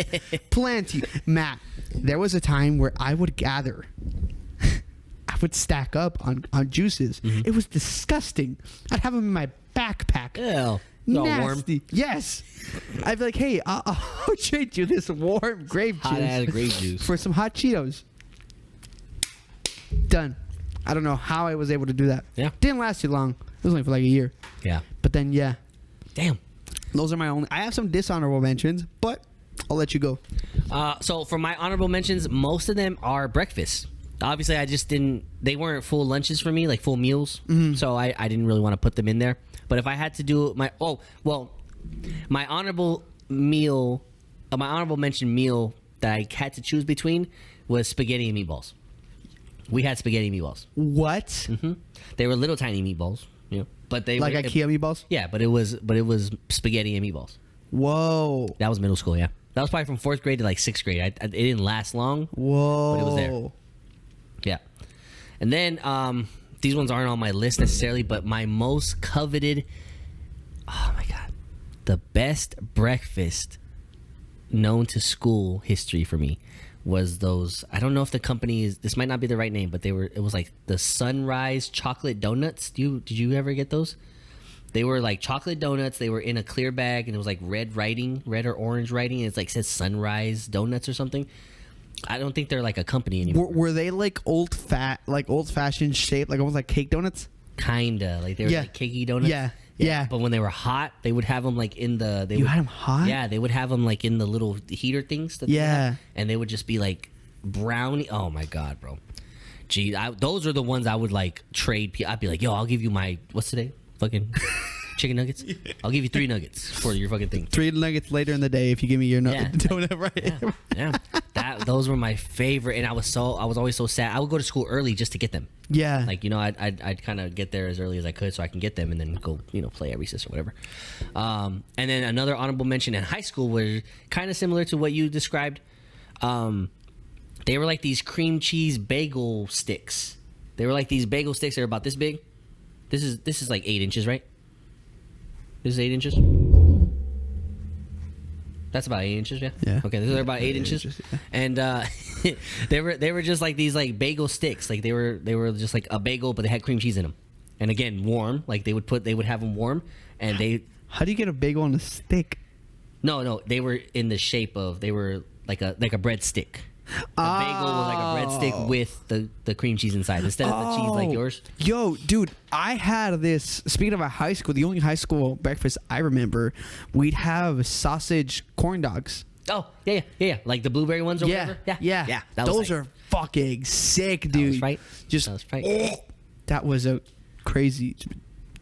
Sorry, not you and the little teriyaki niblets. No, that's different. But for my dishonorable mentions, I kind of mentioned it a little bit with the nuggets, but my school loved these and I hated it. Beef or steak fingers. So breaded, like think chicken fingers, right? They're breaded usually and stuff like that, and just like the chicken nuggets, beef, bro. Okay. But it's not like, school beef isn't beef to begin with. No, it's like Taco Bell beef. Even worse, dude. Yeah. Even worse. You know what? I didn't mention it because I had cheeseburger on my list, but I'm like, I don't even, that's just an old reliable. But there was a rumor going around in my school for like a whole grade that they used horse meat And all the kids believed it. Wouldn't that be better? Horse meat? Isn't that like leaner than I don't cow? I don't fucking know.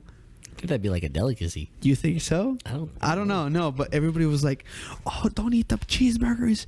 You're eating horses." And we'd be like, "Ew." And then one time, the teacher got us in trouble for talking about it or something like that, because it wasn't true or whatever. Yeah. Who knows? We had the same rumor, but it was everyone was saying that the hamburger meat was made out of the lunch lady's husband who disappeared. There was a theory that his body was in there and they were just chopping him up making those burgers. Bro, there was a story that happened here in Arizona. A lady killed her husband because she caught him cheating, and they sold street meat, like a taco stand and everything, and she served him, and they never found the body because it was eaten. It got ate. It was ate. And then I don't know how the fuck they found out. Somehow, but that's crazy, dude. You just never know. You never know. You just ate Joe. Yeah. Also on my dishonorable mentions, French bread pizza. Did you ever have French bread pizza? Yeah. I didn't like that. I didn't like it. I had braces and it was too hard. Couldn't really enjoy it. I didn't like it. It was like it was imitating the square or the rectangle pizza, but like in the worst way. It wasn't good. Yeah. Like at all. Same with the bagel bites. I have these two combined. I have never been a fan of bagel bites, like the pizza bagel bites, to be specific. Yeah. Oh yeah, I remember that. The bagel bites, the pizza ones. They had like 2. You get like 2. I got like 4. I think they were bigger for me in middle school. You get like maybe 2, but I don't know. I got 4 tiny ones. So probably the same equivalent, just smaller ones. And then on my last for my dishonorable mentions was, we grew up in majority of with Mexican kids, right? So our school tried to incorporate some of that in Mexican food, school lunches, and it was horrible every single time. But I don't blame schools, because you have to find a cheap way to mass produce this food. Yes. And that just doesn't really go with Mexican food, and it tasted horrible. The enchiladas. Oh yeah. The tamat, everything. Everything tasted like bland. They couldn't put like the proper seasonings and salts and stuff. They couldn't, because like you have to make it safe for kids and all that stuff. Allergies. Yes. And then on top of that, the lunch ladies, not all pissing on your lunches and everything. They weren't always putting their husbands in the lunch. And then pissing on them again. Yeah, just not okay. Not a good time. No. Anyways, ladies and gentlemen, that concludes our draft. And we're gonna have you guys vote for whose lunch list. Let's just say that we were both planning out the lunch week. Whose list would you want to eat more? Bam. Boom. So yeah, go check out our story. Vote. Vote which one. I don't know how much my voter confidence is on it, but hey, I wasn't feeling good with it. I was like, oh, he's gonna get me. But then the nibblers unlocked something in me. You didn't even have them on your list. You just remembered them. Yeah, literally.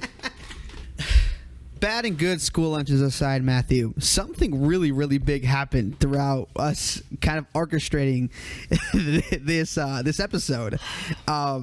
Prior to this happening, we discussed, hey, let's talk about concerts, because we haven't really got into detail about it. Yeah. And something really big happened this past Thursday, Matt, at a Coldplay concert. Of all places. They were doing their, I guess, usual thing where they pan out to the audience, get a little kiss cam action, be like, oh, look, be cute, after like they play Yellow or something. I don't know what song they play. And you guys know what we're talking about, the infamous image, not even image, video, but we know specifically the image of Astronomer CEO and CPO were seen together, where they were not supposed to be seen together. And Matt, the funniest thing is that they did it to themselves. Bro. All they had to do was just act normal. Just be like, oh, let me. You need help stretching your back? Oh, you're choking? Heimlich maneuver, like something, dude. They didn't even have to do that. All they had to...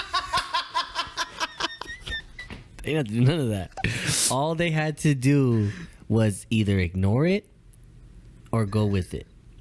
Had they popped up on the screen and she just turned around to cover both of their faces, all she had to do was turn around and do the kiss cam, right?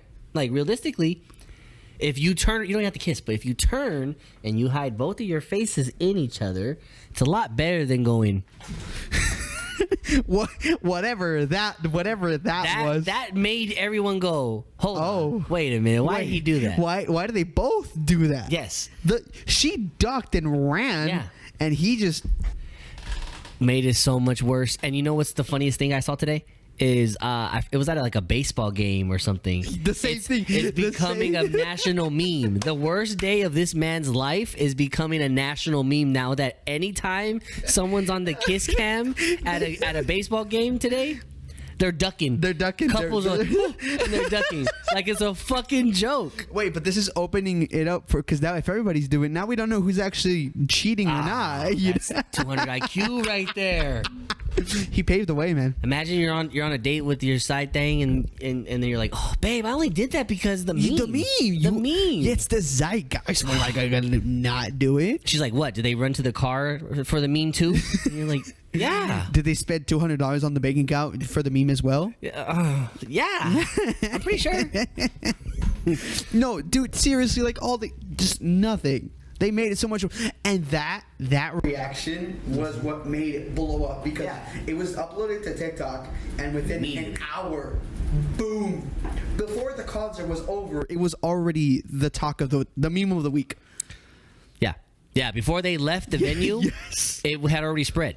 Yes, Their lives were ruined because he's married. he's married. I think she's married too. They're both married. Mm-hmm. Both married. Actually, he's a CEO, and he stepped down from the position. Of course. You know, because Yeah. I mean, what's actually what's your opinion on that? Do you have one? As far as what? As far as, you know, because I don't condone cheating. I think, like, why do that? But like, should your personal life come back and affect your professional one? It's image. Okay, personally, no. I don't think that he should have been forced to step down because of this, right? Because everyone in the workplace throughout America, there's someone cheating on. So, like, you know, this happens so regularly that, like, obviously it's only a big deal because it went viral. So, like, I don't think, like, if I heard that my boss at work cheated on his wife, I don't think that all of a sudden he's not fit to be a boss. Like, what you stick your dick in your free time it has nothing to do with me. It's above my pay grade. I think the only valid argument that there is there, if we're like actually entertaining this, Right. is he is the person of power. Like, it's not just anyone he cheated with. Yeah. It was the HR rep that he cheated. That too. with, right. It's already a conflict of interest, but I think it's a huge conflict of interest, because if you have that type of dynamic with the person that is like should hold you accountable, Yes. to things like, That's where it gets icky. yeah, you know, Yeah. So no, I don't think it should have, given a regular affair situation. yeah, With these circumstances, yeah, like, you got caught, bro. you did. Bad concert experience for them, which should have been a nice little getaway, Yes. turned into a bad concert experience. Man, Yeah. do you have any bad or good concert experience that you want to share with us today? Yeah. Well, actually, that's the topic today, right? No, that's concert experience. concert experience, Right? Yeah, I actually have a few. I do have plenty of good concert experiences, right? Mm-hmm. And I have a couple of ones. But the ones are more nitpicks of myself in the concert setting, more so than the concert itself. But just a little backstory. I was never a concert person. You've mentioned this I didn't like live music. It took me a while to appreciate live music. because it was different from what you It heard. was different than the HD quality, right? I didn't like hearing the artist like, you know, Yeah. and then not have auto tune. And- Like I needed the auto tune, right? Sure. The brain rot. So I wasn't really too fond of live music, and I actually passed up multiple opportunities to see Kendrick in 2011 in high school. Him and Black Hippie, so Schoolboy Q, Absol, and J Rock. Yeah, they were doing like a concert somewhere at one of the theaters downtown. $25 for a ticket to see all four. Was this before like Man of the Year, Collard Greens, and stuff like that? Yep. That's why. It was 2011. Yeah. And we were in high school. $25 was a little hard to swing by at that time. My parents didn't want to, justify it, and I didn't have a job when I was a junior, Yeah. So I couldn't really do it. So then I told myself, I said, if he comes back next year, it's Kendrick Lamar. At this point, I was a big Kendrick fan, and Kendrick was underground. Like, Drake was the mainstream attraction. Yeah. So that was always like it's a Drake concert, probably hundreds of dollars for a ticket. Was this before he took him on the... Yeah, around the same time. Around the same time, yeah. Yeah. But because Kendrick was a little more underground at this time, I genuinely didn't think that, like, in 1 year so much was going to change. And the next year happened to be Good Kid, Mad City. Which that concert was a no-go to go to. So I didn't see him. To be continued, right? But I just want to start off with my first concert. The one that's probably one of the most special to me. Yeah. Was in 2015. I went to see the 1975. That was my first concert ever. Really? Yeah. One of my favorite indie bands. Yep. Whoa. Yeah, it was magical. Yeah. It was really good, and it was off their debut album that was like from 10 years ago. Uh-huh. They had been doing music for a long time, and that album, once they got picked up, they kind of like remastered it. Yeah. And I forget what it's called. I know 2 of their songs. Yeah, they got some good ones. Yeah. But that was my first one. But and they are amazing. As band. Yeah, as far as amazing. ending. Yeah. It was amazing. That was my probably my top 3 for sure. Ooh. How close were you? Pretty close. Not the first row, but maybe like 5 or 6 rows back. Question: Does the closeness, or I guess the seating, affect your enjoyment in a concert? Kinda, sorta. Kinda, sorta. Because I have been on the floor of concerts, and I think that if I had been a little bit back more, it might have actually been worth it more than what I paid for some of these floor seats. Yeah. But if it's a more intimate concert, because I've gone to concerts that are a little more like club concerts for smaller artists. Yeah. Those ones, obviously, the closer the better. Yeah. I got a funny story about that too. But yeah, definitely it does change a little bit, but not too much, because I've had fun at the nosebleeds, and I've had fun down under the sack. So yeah, it doesn't really matter. Nosebleeds can be really fun. Yeah. Sometimes, depending on the artist. Depending on the artist. But continue. So the 1975 was my first concert. What about you? Funny enough, I went to my first concert before you did. Oh shit. Let me take you back to 2009. 2009. Obviously, Matt, in 2009, I was like 9 years old. I know where this is going. You do? I think so. No, you don't. I've so. never shared this information ever. So. I didn't go see the Wiggles, Matt. What the fuck? Yo, Gabba Gabba. No, remember I called this last time. Is it? No, I don't. What are you getting at? Hold on. I'm gonna write it down. Okay. We're just gonna write it down, and if I get it, I don't even know how to spell it. Let me see. Okay, I'm just gonna. I don't know if you can see that. They probably can't. I can't see that. No, you not see it. I don't want you to see. Oh, you want them to see it? You want to see? Okay, look, I'm typing in. I typed it now. Put my phone down. Okay. Okay, now go ahead. Okay, Matt, the illusionist. I know. Now just follow me. Now look inside of your penis. Yeah.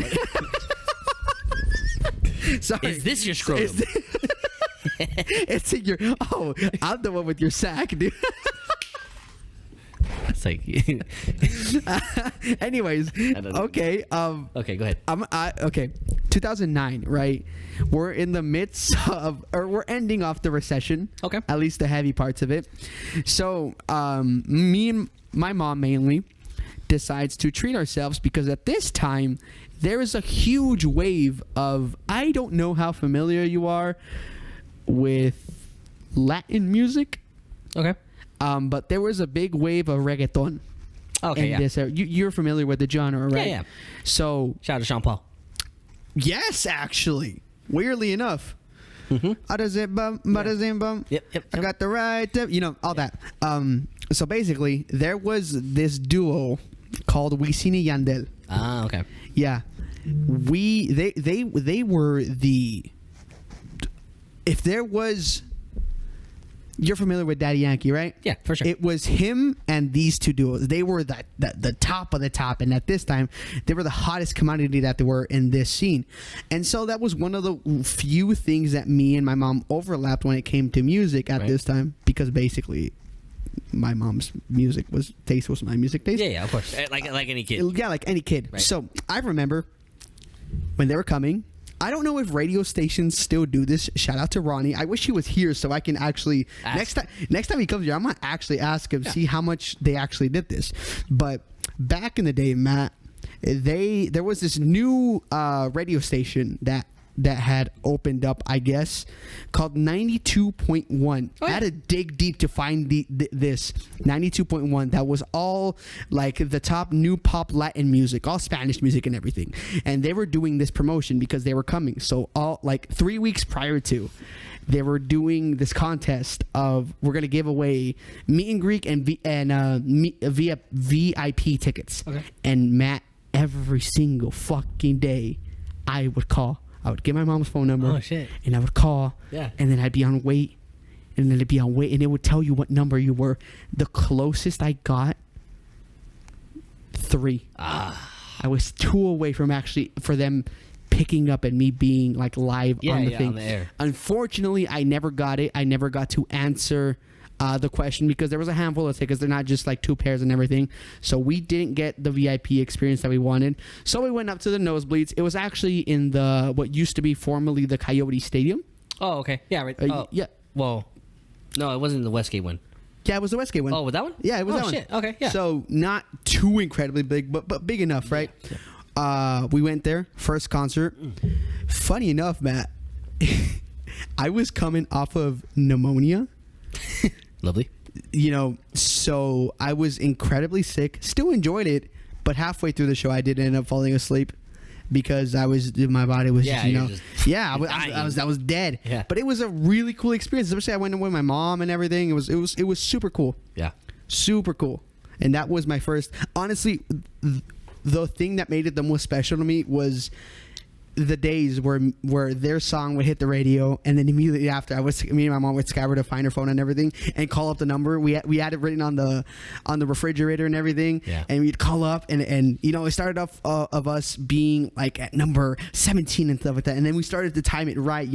Once like the first chorus hit, and that's when you have to call, to try and get ahead. You start figuring out different tech. Yeah, exactly, Mm-hmm. and that's when I think back of the concert. I don't think about the concert itself because, like you said, I was a kid, so I liked more of listening of high quality and stuff like that. So I didn't really appreciate the live concert experience. I just think back at that time, and even then, that show wasn't like that good. Yeah, as far as concerts, but that was my first concert. Okay, nice. And that was there's a big gap between that concert and then the next concert that I went to.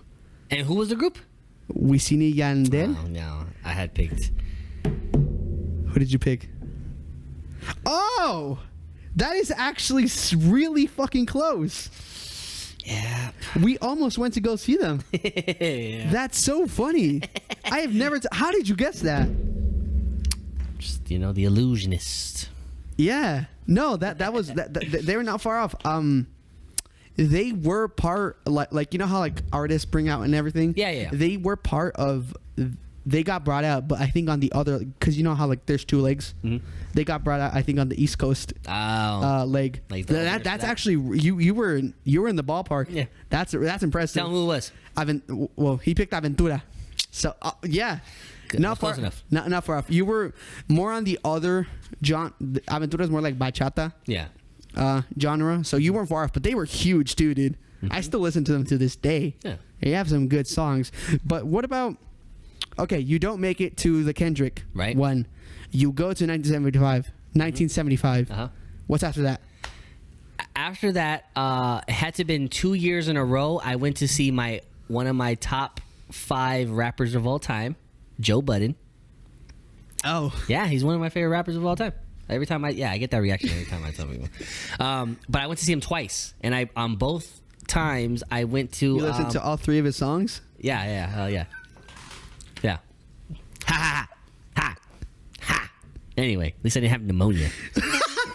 Anyway, when I went to see no, but just it worse. I went to see him one year when I was fat, and then I went to see him the next year and I was skinny because I had my gallbladder got taken out, so I was like dying. And that is that?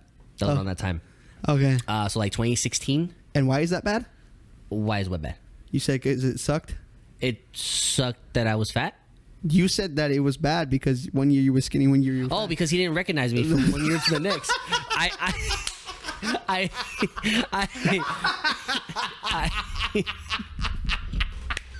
You're like, no, we met last year. And he's like, doesn't ring a bell because I was big. I was the heaviest I had ever been when I went to see him, and then the next year I literally lost 100 pounds. Yeah, 50 was like through work, and 50 was like through medical reasons. Yeah, and then I had grown my hair out.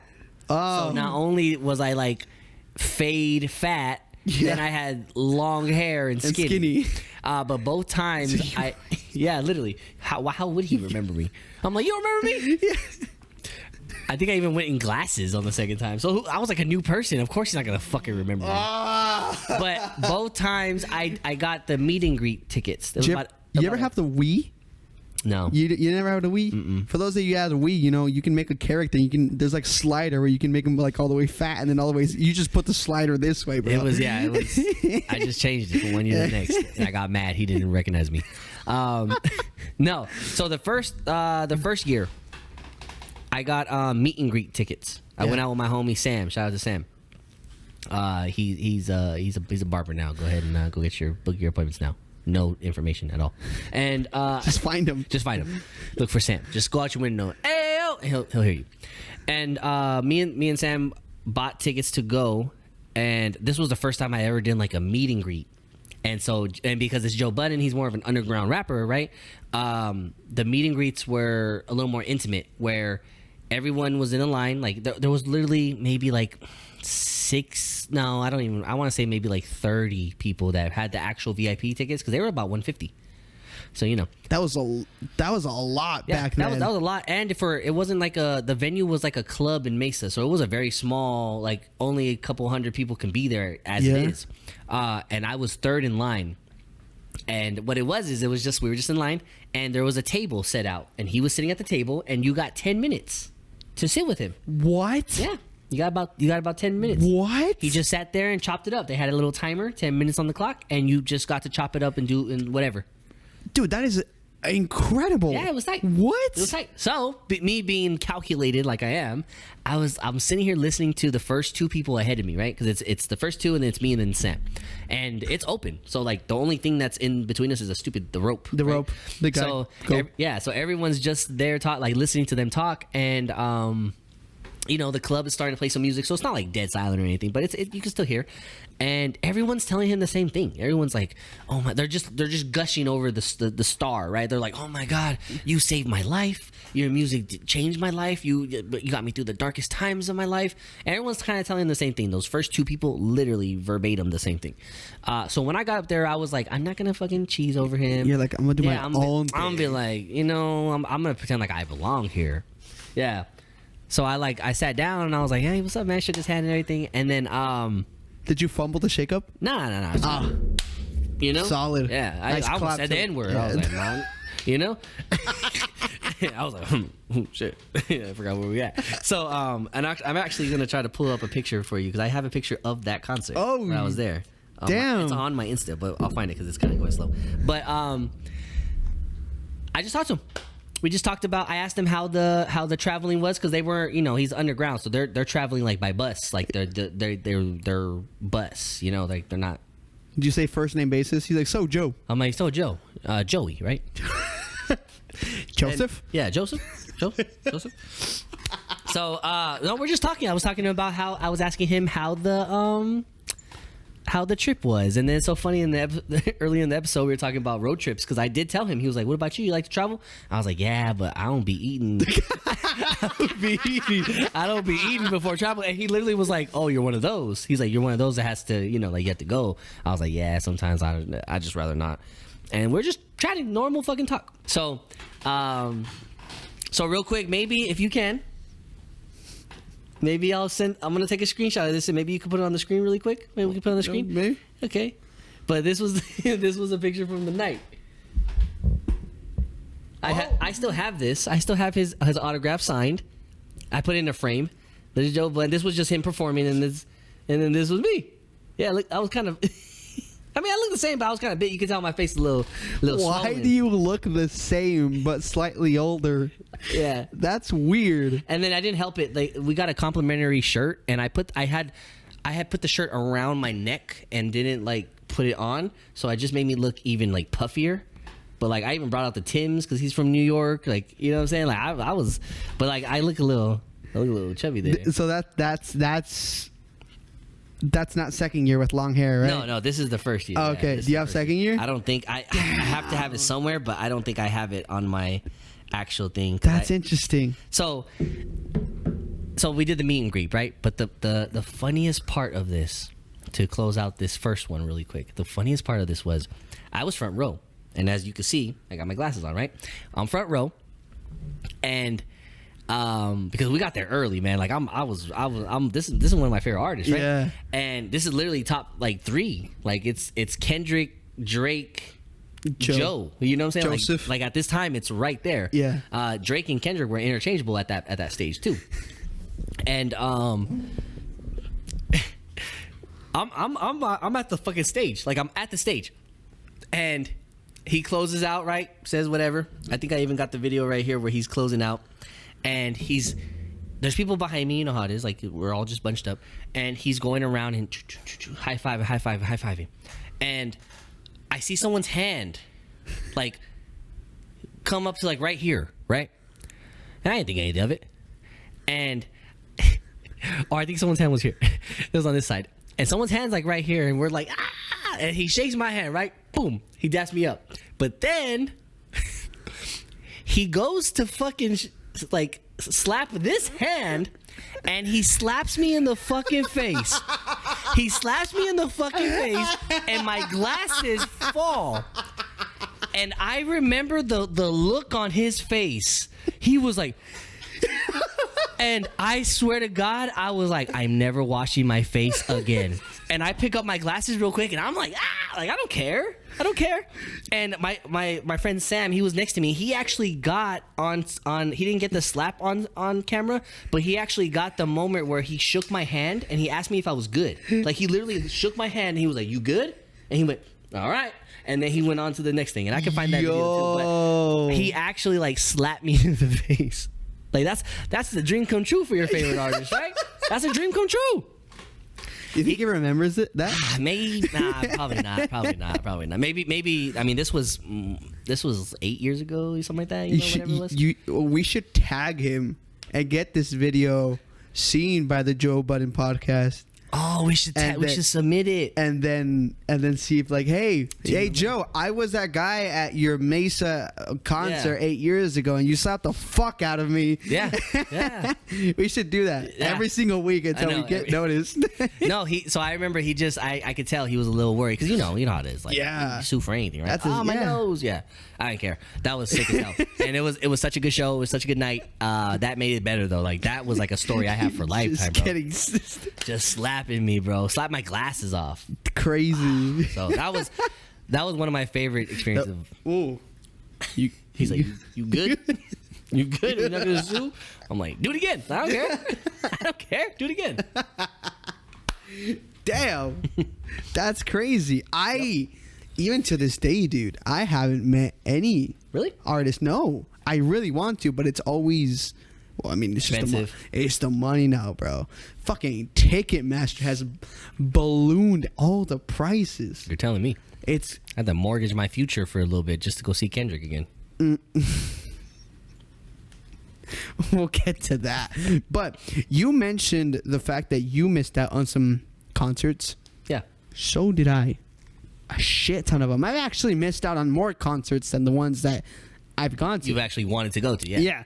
So basically, one of my, I guess, my favorite all-time band and the ones that I've gone to see the concert the most is AJR. I missed out on their first ever, like, when they were small, dude. It's something about seeing an artist, a favorite artist of yours, that you catch small, so things are less expensive and things are more intimate yep.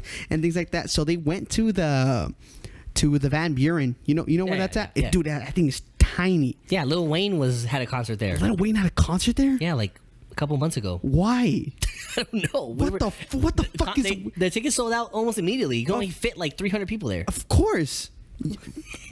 I think even that's generous. 300 people. Yeah, I don't think so. No, yeah, but even then, like, they went there. I was in, at this point I was in high school, so this is a little later. No, actually, most of these were in high school, and I'm like, my biggest issue, dude, even now, is I have always had a different music taste than my friends. Right. So it's kind of difficult for me to be like, oh, I want to go see them, but I don't have anyone to go see it. No one's gonna with. tag along. Yeah. And I'm like, I'm barely to the point where, like, I'll go to a concert by myself right now if I need to. It won't be that same experience, but you'll go. You can do it. I can go. I wasn't that then. Same thing. There was a time where Logic was my favorite all-time rapper. I know, kind of corny. But specifically when he came for the Bobby Tarantino versus Everybody tour, this was right after he released his Everybody album. Yeah. And so he, again, top of the mountain, and he came, and I was like, oh, I'm gonna go. I had the tickets loaded on the website and everything, but I backed out because I was like, I don't want to go alone. Same thing happened. He came, I guess, 3 years later when he was touring with Wiz Khalifa. Oh. This was after his Was it the other one, the futuristic one? What was that album? His retirement album. Yeah, the one where the when the cover looks like Back to the Future? No. Which one's that one? That's the second album. That's Incredible True Story. Is it? Yeah. Oh shit. No, this is his retirement album. The first one is his No Pressure. He was touring No Pressure, so his retirement album. He was touring with that album actually is it fire. was really good. And also he was touring with Wiz Khalifa. Wiz Khalifa had just released a project of his own too, so I was like, 2 for 1. Yeah. Didn't fucking go. Still regret it. Another one that I missed out, and this is as close as I can get to your Kendrick one, was Ski Mask, the Slump God, and Juice World. Oh shit. Yeah, they came to the Mesa Amphitheater. Okay. And I was like, oh, I know about Ski Mask. This Juice World guy blowing up, yeah. It kind of has one song and everything, but whatever. I knew Ski because I was a big X fan. So I'm like, oh, it's adjacent. You never know if X is gonna come out. You never know for a surprise. And I'm like, tickets were like $80, which like now standards is kind of the cheap side. On the cheap side, and for 2, yeah. And I don't even think it was just them 2. I think it was their whole collective. Oh shit. Okay. Yeah. So I'm like, why not? Yeah. Didn't go. Missed out on a lot of people. Also, other like Billie Eilish. I was gonna go see her when she was on the up and up. Didn't go see her either. I've missed out on a lot, dude. Missed out on a lot. Yeah. Yeah, I don't know. I was too young to go see like Lil Wayne, at his peak in 2008. Like I'm in 8th grade. Like that'd be a dream, but my cousins went. Yeah, see that'd be tight. But my parents were not supportive with my rap. Carter 3 was that released around that time? Yeah, the Carter 3 was 08. Yeah. So when he came here. Damn. And they went. It was crazy. They were big Wayne fans. I remember they came back with the merch and everything. Oh, it was crazy. Yeah. No, I wish I would have seen Wayne, but I couldn't. But so like I feel like for the most part, after when we decided that we were going to talk about concerts, it really didn't dawn on me like how many concerts I've actually gone to. I know you mentioned it too, where you're like you've gone to a few, and it didn't register until we're breaking it down. Like I forgot about the 2 Joe Budden consecutive years. I forgot about I went to see. I went to go see a Spanish band not too long ago. They're like a Spanish goth band. I forgot what their name is. Chicano Batman? No, there's something now. I forgot what it is. But I go see bands regularly now. Like live music is now a part of my soul. Like I love it. Yeah. But yeah, missing out on some of those artists, especially when they're cheap, sucks. It does because so it's a hard thing because it's happened a handful of times, like in Logic and all these people where they're medium sized, but it's just something about because I've been to an intimate where it's just an amphitheater. Oh yeah. And it's just a different feel, like you feel. I was right there in the pit for Rex Orange County, indie guy. And it's just a different feel than when you go to arenas because arenas it's like there's more energy. And sure, that's a good thing, right? But also, you lose a lot of that intimacy in the fact that you're there with artists and the artists see you. Like, I literally made eye contact with this guy because I was like 3rd row, but like we were all kind of just like squished together. You know how it is in the pit, bro. Yeah. So like I see him and it's just a different experience, bro. I'm pretty sure. Shout out to my homie Victor. I'm pretty sure he went to a Drake concert and Drake like pointed at them, like him and his homie Uriel. They were like saying something, and he actually was like, pointing to him, like you. If you're not in the first row of that concert, you don't get those personal moments. No, you don't. But even then, that's hard. Yeah. Actually, funny enough, did you hear that Post Malone? Just because he came recently. Yeah. He went out with some fans said some joke to him, like in the middle of his set, and he was like, these guys are funny, and he went out to like Mill Ave and everything. He was at Westgate. Was it Westgate? I think it was Westgate. He was just at Westgate with these people. They were out bar hopping, bro. Fucking Post Malone bar hopping with could you, bro? That I would die. I don't like Post Malone like that, but if it was my favorite artist, I'd still kick it with Post Malone. No, he does seem like he seems like a cool guy. Yeah. You can't do that with every artist. Not every artist could do that though. No. Like I don't think Kendrick's at that level where he could do that. I think it's too dangerous. Like for a Drake, for a Kendrick, for someone like that's on top to be able to go out in public. You don't think Post is like that? Yeah, but he's like. I think maybe it's the way that his persona. That's what I'm saying. Like he's not a. He's just a friendly guy. He's a laid back guy. Yeah, so like he doesn't. I don't think Post Malone has ops the way that Drake. Kendrick, maybe someone like a little more prestige, like a Travis Scott. Like there's people that benefit from your downfall. Whereas like Post Malone, I'm not saying he doesn't have that, but like realistically, who's trying to beef with Post Malone? True. Right? True. But speaking of intimacy, and I'm not gonna harp too much on the Joe Budden, the second concert. The concerts themselves, the shows are always great. Joe has always put on a good show. But what I thought was the coolest part was I got meet and greets the second year. And this time I had taken my my girl at the time, so we both got to go. And then Sam went again. The homie Sam was there again, right? Oh, actually Sam went, and I think Sam brought his friend. Like it was a thing this time, right? It was nice. Yeah. And the coolest part of this was the meet and greet. We got VIP access like an hour to the venue, an hour before everyone else. So everyone else had to wait outside. Ooh. And we got to go in. We had access to the bar. We had access to the stage. And to the stage? Like the stage was open, you know what I'm saying? Like they were tuning they're doing the warm-ups and stuff.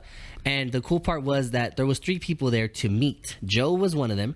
Joe had his singer that like his duo, like hook partner, like someone he always made songs with. His name was Imani. Imani was there. And Joe Budden's engineer, Parks, and all of these 3 people are on his podcast now. And what they were is Parks is like 6'6". He's like some tall ass, like lanky, dude. And he was just chilling, like he was lounging over there. Imani was over here, and Joe was over here. And you got to just go. They were just waiting for people to come up to them. So like I went up to Parks and hey, you know, blah, blah. I went up to Imani, went up to Joe. Like you got to actually talk to them like people. Like they were chilling, drinking. That's cool, they bro. were relaxing. Like I think that set the bar really high for my concert experiences on small levels. Because obviously I know Kendrick's not gonna be like that. Yeah. But like on smaller levels, that was fucking sick. Like I'm shaking. I'm walking in. I'm like, that's Parks. So I'm like, do I go say what's up? And he's just the engineer. And not to downplay you by any means, Parks, but like, you know, he's the producer and I'm getting nervous. And then Imani's the singer and I'm getting nervous. So like when it was time to meet Joe, I'm like, I hope he recognizes me. And then I was like, yeah, I saw you last year. He's like, I don't remember. I was like, oh. You slapped the shit out of me. Yeah, you slapped the fuck out of me. Remember that? No, so that the intimacy, nothing beats that, especially with your favorite artist. Yeah. So no, that's cool, dude, because I've seen a lot where you pay nowadays like $300. Those meet and greets for Chris Brown are $1,100 to do the picture with him. That's stupid. I don't even know if I were to do that. What picture would you do with him? No, he doesn't do that with guys. No, he'll do a picture. He just doesn't do like the dumb shit. The pose where he grabs your ass. We'll and do shit. the Dragon Ball fuse or something. No, but like perfect example, Chris Brown over that's you know Justin Bieber at the time when Justin Bieber was like R&Bieber around that time. around that time, right? Yeah. His backstage were 900 at the time. Yeah, Beyonce 1,000, 2,000. They all you're gonna get out of them is a picture, a shake, a hug, a picture, go. And the fact that you got 10 minutes, bro. A handshake, 10 minutes, a slap. I got to sit down. The slap was free, bro. Oh, the slap was free. Yeah. But like 10 minutes to just have a conversation, that's crazy. That was cool. That would those be are things that like you like I said, I mean years later I'm talking about it like getting content out of it. Yeah, like years later I'm using it for content. No, like those are memories that you get to tell people, and it's such a cool experience because like sometimes we're just, life is moving so fast that you reach these goals that you want, like you reach these things like, oh my god, this life achievement of meeting my favorite artist, and like you don't really get to stop and smell the flowers until you do something like this where you get to reflect. Like I forgot about these memories until we started to get the script for these, so it's crazy. It's actually really cool. That's honestly like friend to friend. That's really cool. We're not friends. Okay, podcast host the podcast. I'm just kidding. Yeah. No, it's pretty cool. I hope that you can have that with some artists at some point. Yeah, it'd be nice. So part of the reason why I haven't done that was because me and my best friend kind of have this ongoing tradition where who can beat each other to buy the tickets for them, and I've won every time. But your friend's like, just one every time. I just have to be slower. Who's the real loser here? Slower. Yeah, so that has limited me to what I could do because I'm already spending X amount of money and stuff. I would want to get better seats, VIP. Actually, the band AJR that I really want to meet them, they have this ongoing tradition where they have a dodgeball game as their meet and greet. Oh, meet shit. And greet. That's and so you come in again. It's the 20 people or everything because it's very, very tiny, exclusive. Limited, yeah. So they bring them on. They have a conversation. It's basically like just a group conversation. Yeah. You sit there, they're on stage and everything. Everybody gets to ask a question or everything. It's a group conversation, and you're like, all right, we got like a 10-minute game of dodgeball.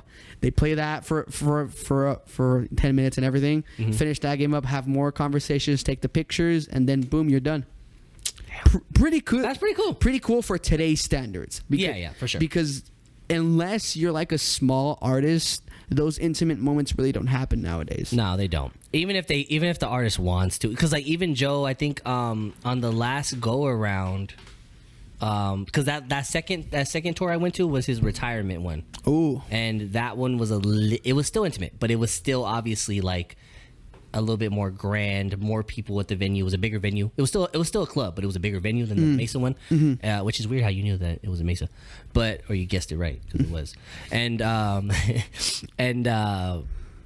like you say, it starts to get harder and harder as the years go on. I think Mesa's they're it's cheaper over there. Yeah, probably. Even now. Probably. Because whenever the small artists come to the amphitheaters, it's usually Mesa. Yeah, that's where it was. I've noticed arenas are usually over here in the Phoenix side. Yeah, because they're bigger. Yeah, they're and then big. if you want to be a superstar, the Cardinal Stadium. Oh yeah, The Footprint Center too, but yeah, no, yeah. the Cardinal Stadium was The like Cardinal Stadium only a few. Well, 64,000 people. Weekend sold that out. Kendrick and SZA sold that out. Mm-hmm. I don't know. Morgan Wallen just sold that out a couple days ago. He did, yeah. Taylor Swift did too, but obviously she did. Yeah. Of course, both nights. Taylor Swift is a hot take. The Taylor Swift is the pickleball of artists. It's for people. Pickleball is for people who are not athletic to play a sport, to think athletic. And Taylor Swift is just a regular girl who appeals to the mass majority of you bitches who are just plain bitches. Well, true. You know, she's like the graham cracker of artists. Solid, legacy, but really not stand out. Overhyped. Yeah, you know. In my opinion, but there is songs. No, she's got the He Wishes. I am more of a fan of her older songs. When she was country. Not that far back. Not that far back. Go somewhere in the middle. Okay. Somewhere in the middle. I don't know. Those, but that's mainly nostalgia to me. Okay. But honestly, I do think, to play devil's advocate, I do think artists like that are needed to cast the wide net and everything, sure. So you can appreciate the people. If there wasn't a Drake, you wouldn't appreciate a Kendrick as much. Sure. You know? Sure. Yeah. So as much flack as I can give her. That's what I said. She's like the pickleball of artists. Where would you put someone like Sabrina Carpenter? Same? In the trash. Really? Nah, I'm just kidding. She's in Fortnite, so. Hey, respect. Yeah. You got a skin in Fortnite? I don't. No, we're not yet. Me and Angel are both gonna have skins in Fortnite. I'm calling it the now. The Fortnite collab. That'd be crazy. Imagine. No podcasters have Fortnite collabs. Joe Rogan? No, just kidding. Joe Rogan skin in Fortnite. Oh, the bald fraud? Oh, that'd be tight. No, yeah. So, no. Yes, shout out to Taylor Swift because, you know, without you, the world doesn't go on, apparently. The entirety of the world collapse on itself if Taylor Swift stops making mid music. Yeah. We're gonna anger some people, by the way. That's what we want. No, but yeah, I missed out on a lot. Even this this most recent Kendrick concert that you went with, dude. I wanted to go. It happened during my injury, and I had no money. Genuinely, I like GNX. Yeah, I like the project. Had you not been hurt and not had that financial hiccup, you think you would have tried to swing it? Probably. Yeah. Probably. And if I knew you were going, we probably would have orchestrated something, make some content out of it. Yeah. And something. Yeah, but. Yeah. Okay. Well, speaking of Kendrick, let's finish. Let's finish up on this. So I saw him. It was a dream come true. After I missed the 2011 concert, and after he became a fucking superstar the next year, I had given up on my shot to see Kendrick, and most of that was because of him. He was gone for 5 years. I didn't think he was ever, I didn't think he was coming back. I don't know. Was this post DNA? This was after DNA, so I didn't get to see DNA, right? Yeah. But then he announced his Mr. Morale and the Big Steppers tour. Yeah. And that album has a really special place with me. And I don't know, you guys can let us know in the comments. Have you ever had an artist, one of your favorite artists, kind of make an album or a song that relates to your situation? To the T, and you're like... Yeah, you're like, wait, hold on real quick. How are you going through the same life shifts that I'm going through, right? And I don't know if it's us making it that way, but it always happens like that, right? By the way, just real side note, we have a video coming out on Kendrick, but count me out. Mm-hmm. It's in my rotation. It's in my rotation. You know what's another one you got to listen to? Mirror. That one, I think that one you'll like on the album. That same album. I'll show you. So, but yeah, shout out to Count Me Out. So, it was a dream come true that I was able to go see Mr. Morale and the Big Steppers. And that one was where I kind of was like, I was good seats, right in the middle, like enough to see everything, not too low, not too high, like right in the middle. And you got the screens here so you can see. Everything was perfect. And guess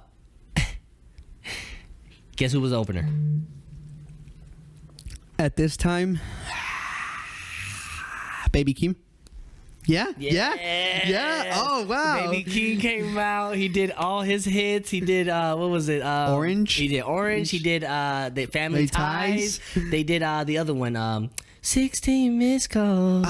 I forget the name of that. Yeah. He did all the hits. So it was like 2 concerts in one. I'm not gonna lie. And then that first one was cool, like solid Kendrick performance. I literally was like tearing up at one point because not only like is the album emotional for me, but like just the fact that I'm seeing this man, like the energy, dog. Yeah, I got merch, like I got the jacket, I got the hat. You know that gray hat I'm always in the thumbnails and stuff. That's a Kendrick hat. Like that's my Mr. Morale and the Big Steppers hat, right? The thumbnail hat. The thumbnail hat. Yeah. So that's how far back that goes. But this time around, like you said, Kendrick announced his tour, and I knew he was coming. Like I knew it, and I had months to prepare. And I didn't buy the tickets till that day. Bruh. It was Wednesday. The concert was on Wednesday. I was at work at 1:00 in the afternoon, going back and forth if I wanted to pay the $600 for my ticket for GNX. Yeah. Whoa. So then I hit up the homie Jose, and I was like, because he said he would go. He said, if you go, I'll go. So I was like, all right. So I hit up Jose and I said, look, there's 2 tickets. They're about $540. They're about $565 a piece. I can do them on Afterpay too. Yeah. So we can, it's not that much. $60 a month for the rest of my life. Hey. Yeah, it's fine. I just won't eat anything, but it's fine. Yeah. I haven't bought groceries in months, but it's cool. So Jose said, yeah. Those sour grapes, bro. Hey, fire, huh? Fire. I told you I was going to put you on. I told you, shout out to the sour grapes. People are like, what the fuck are they talking about? Grapes. Yeah, we'll put an image right here. So it's you eating them. I should, bro. With no shirt on at home, just you're like, how'd you get that picture of me? The cameras I have in your house. Yeah. So so I bought the tickets that day at work. I just bought them, and we went that night. Now, this is the first time I'm admitting this out loud. It wasn't good? No, it was great and it was amazing. I just got too drunk and I kind of didn't. You didn't enjoy it? I didn't get to. I don't remember the last half of it, and I do. So I browned out. I didn't black out. I browned out because I have videos. I have all the videos in my phone of the songs, and when I watch the videos, I go, "Oh shit, yeah, I remember this." But like from memory, I don't remember anything because I was so drunk. I kept drinking Cutwaters.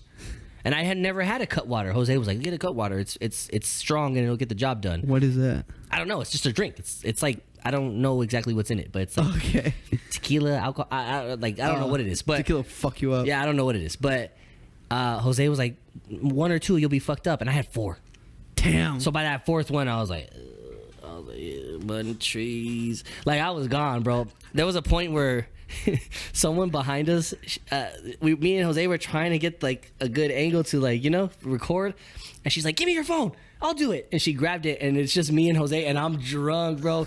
And like I have my hat on like this. My hair was normal. I have my hat on, but my hair somehow, my hair was like bent back. I don't know why.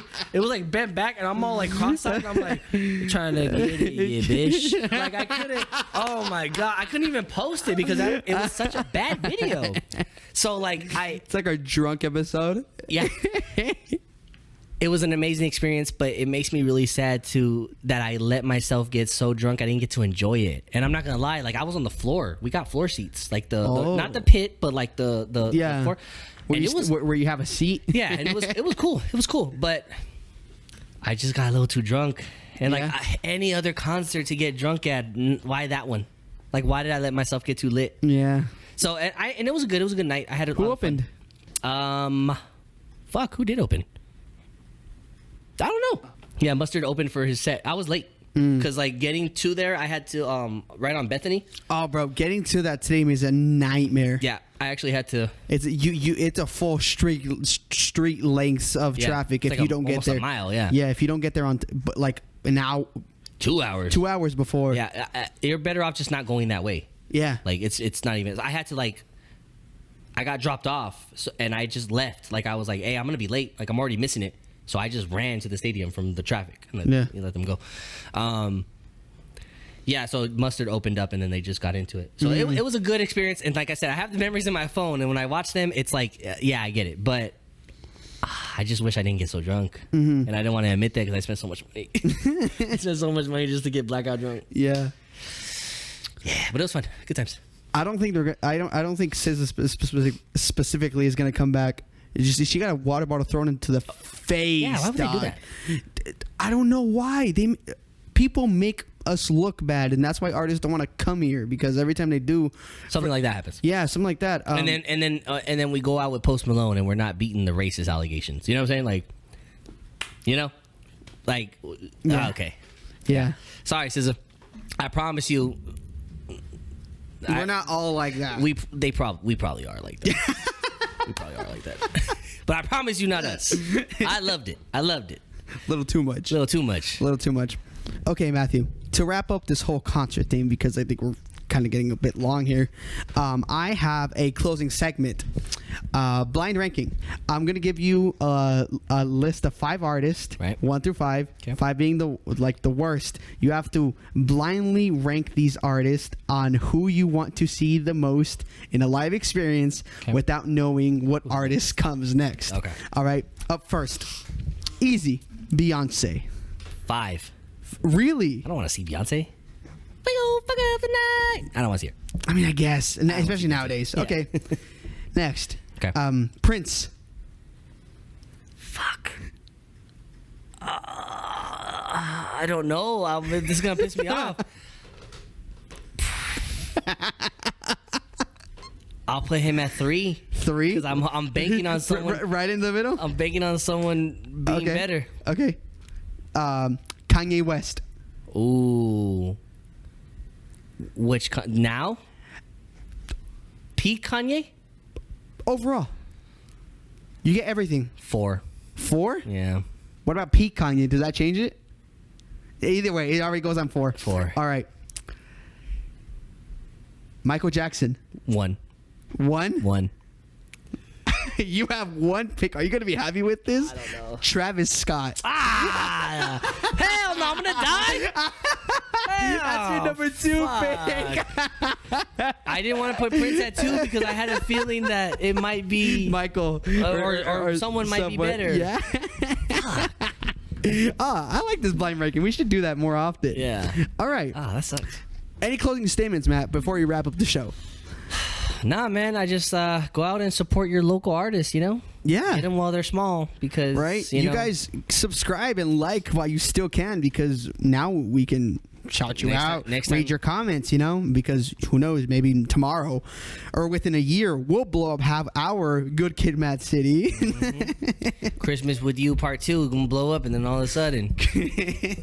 No, I don't know. I've had a lot of fun experiences. We would love to hear your guys' experiences in please. the comments. Yes, Yeah. let us know your first concert, your favorite concert, like your worst concert. Your worst concert experience. There's some good Did you stories out miss out on any artists like me and Matt have?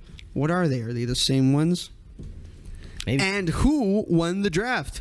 Go Go vote on our Instagram. go vote on our Instagram stories. I think I got that one. But yeah, no. Other than that, no. I've had a lot of fun with these concerts. I feel like an adult when I go to them. Because like as a kid, I didn't like them because I couldn't enjoy them as a kid. I didn't care. Yeah. But as an adult, I really appreciate the pageantry of the show. Yeah. So it's nice. Just, dude, honestly, if I can wrap up what I love about concerts, it's just the energy. Yeah. Like, it's you said it perfectly when we talked about this before. It's like that same sports thing where you're all there For the same reason. Because out of love, for the most part. Yeah. And it's just different energy. And you leave the place almost glowing, feeling amazing until you have to hit traffic. Yeah. Till you gotta go home. Yeah. And to go work tomorrow. And you're like, Yeah. But no, yeah, I love it. Hell yeah. thank you guys for watching, and hope you are here. Tune on to Kendrick little tournament video that we have coming out. That was gonna be fun. It is gonna be really fun. Angel, real quick before we go. Yeah. What's the difference between toilet paper and the shower curtain?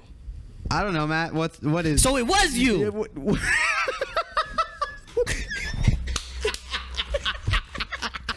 You locked me in there. I didn't know what to use. Thank you guys so much for watching. We'll catch you in the next one. Peace out.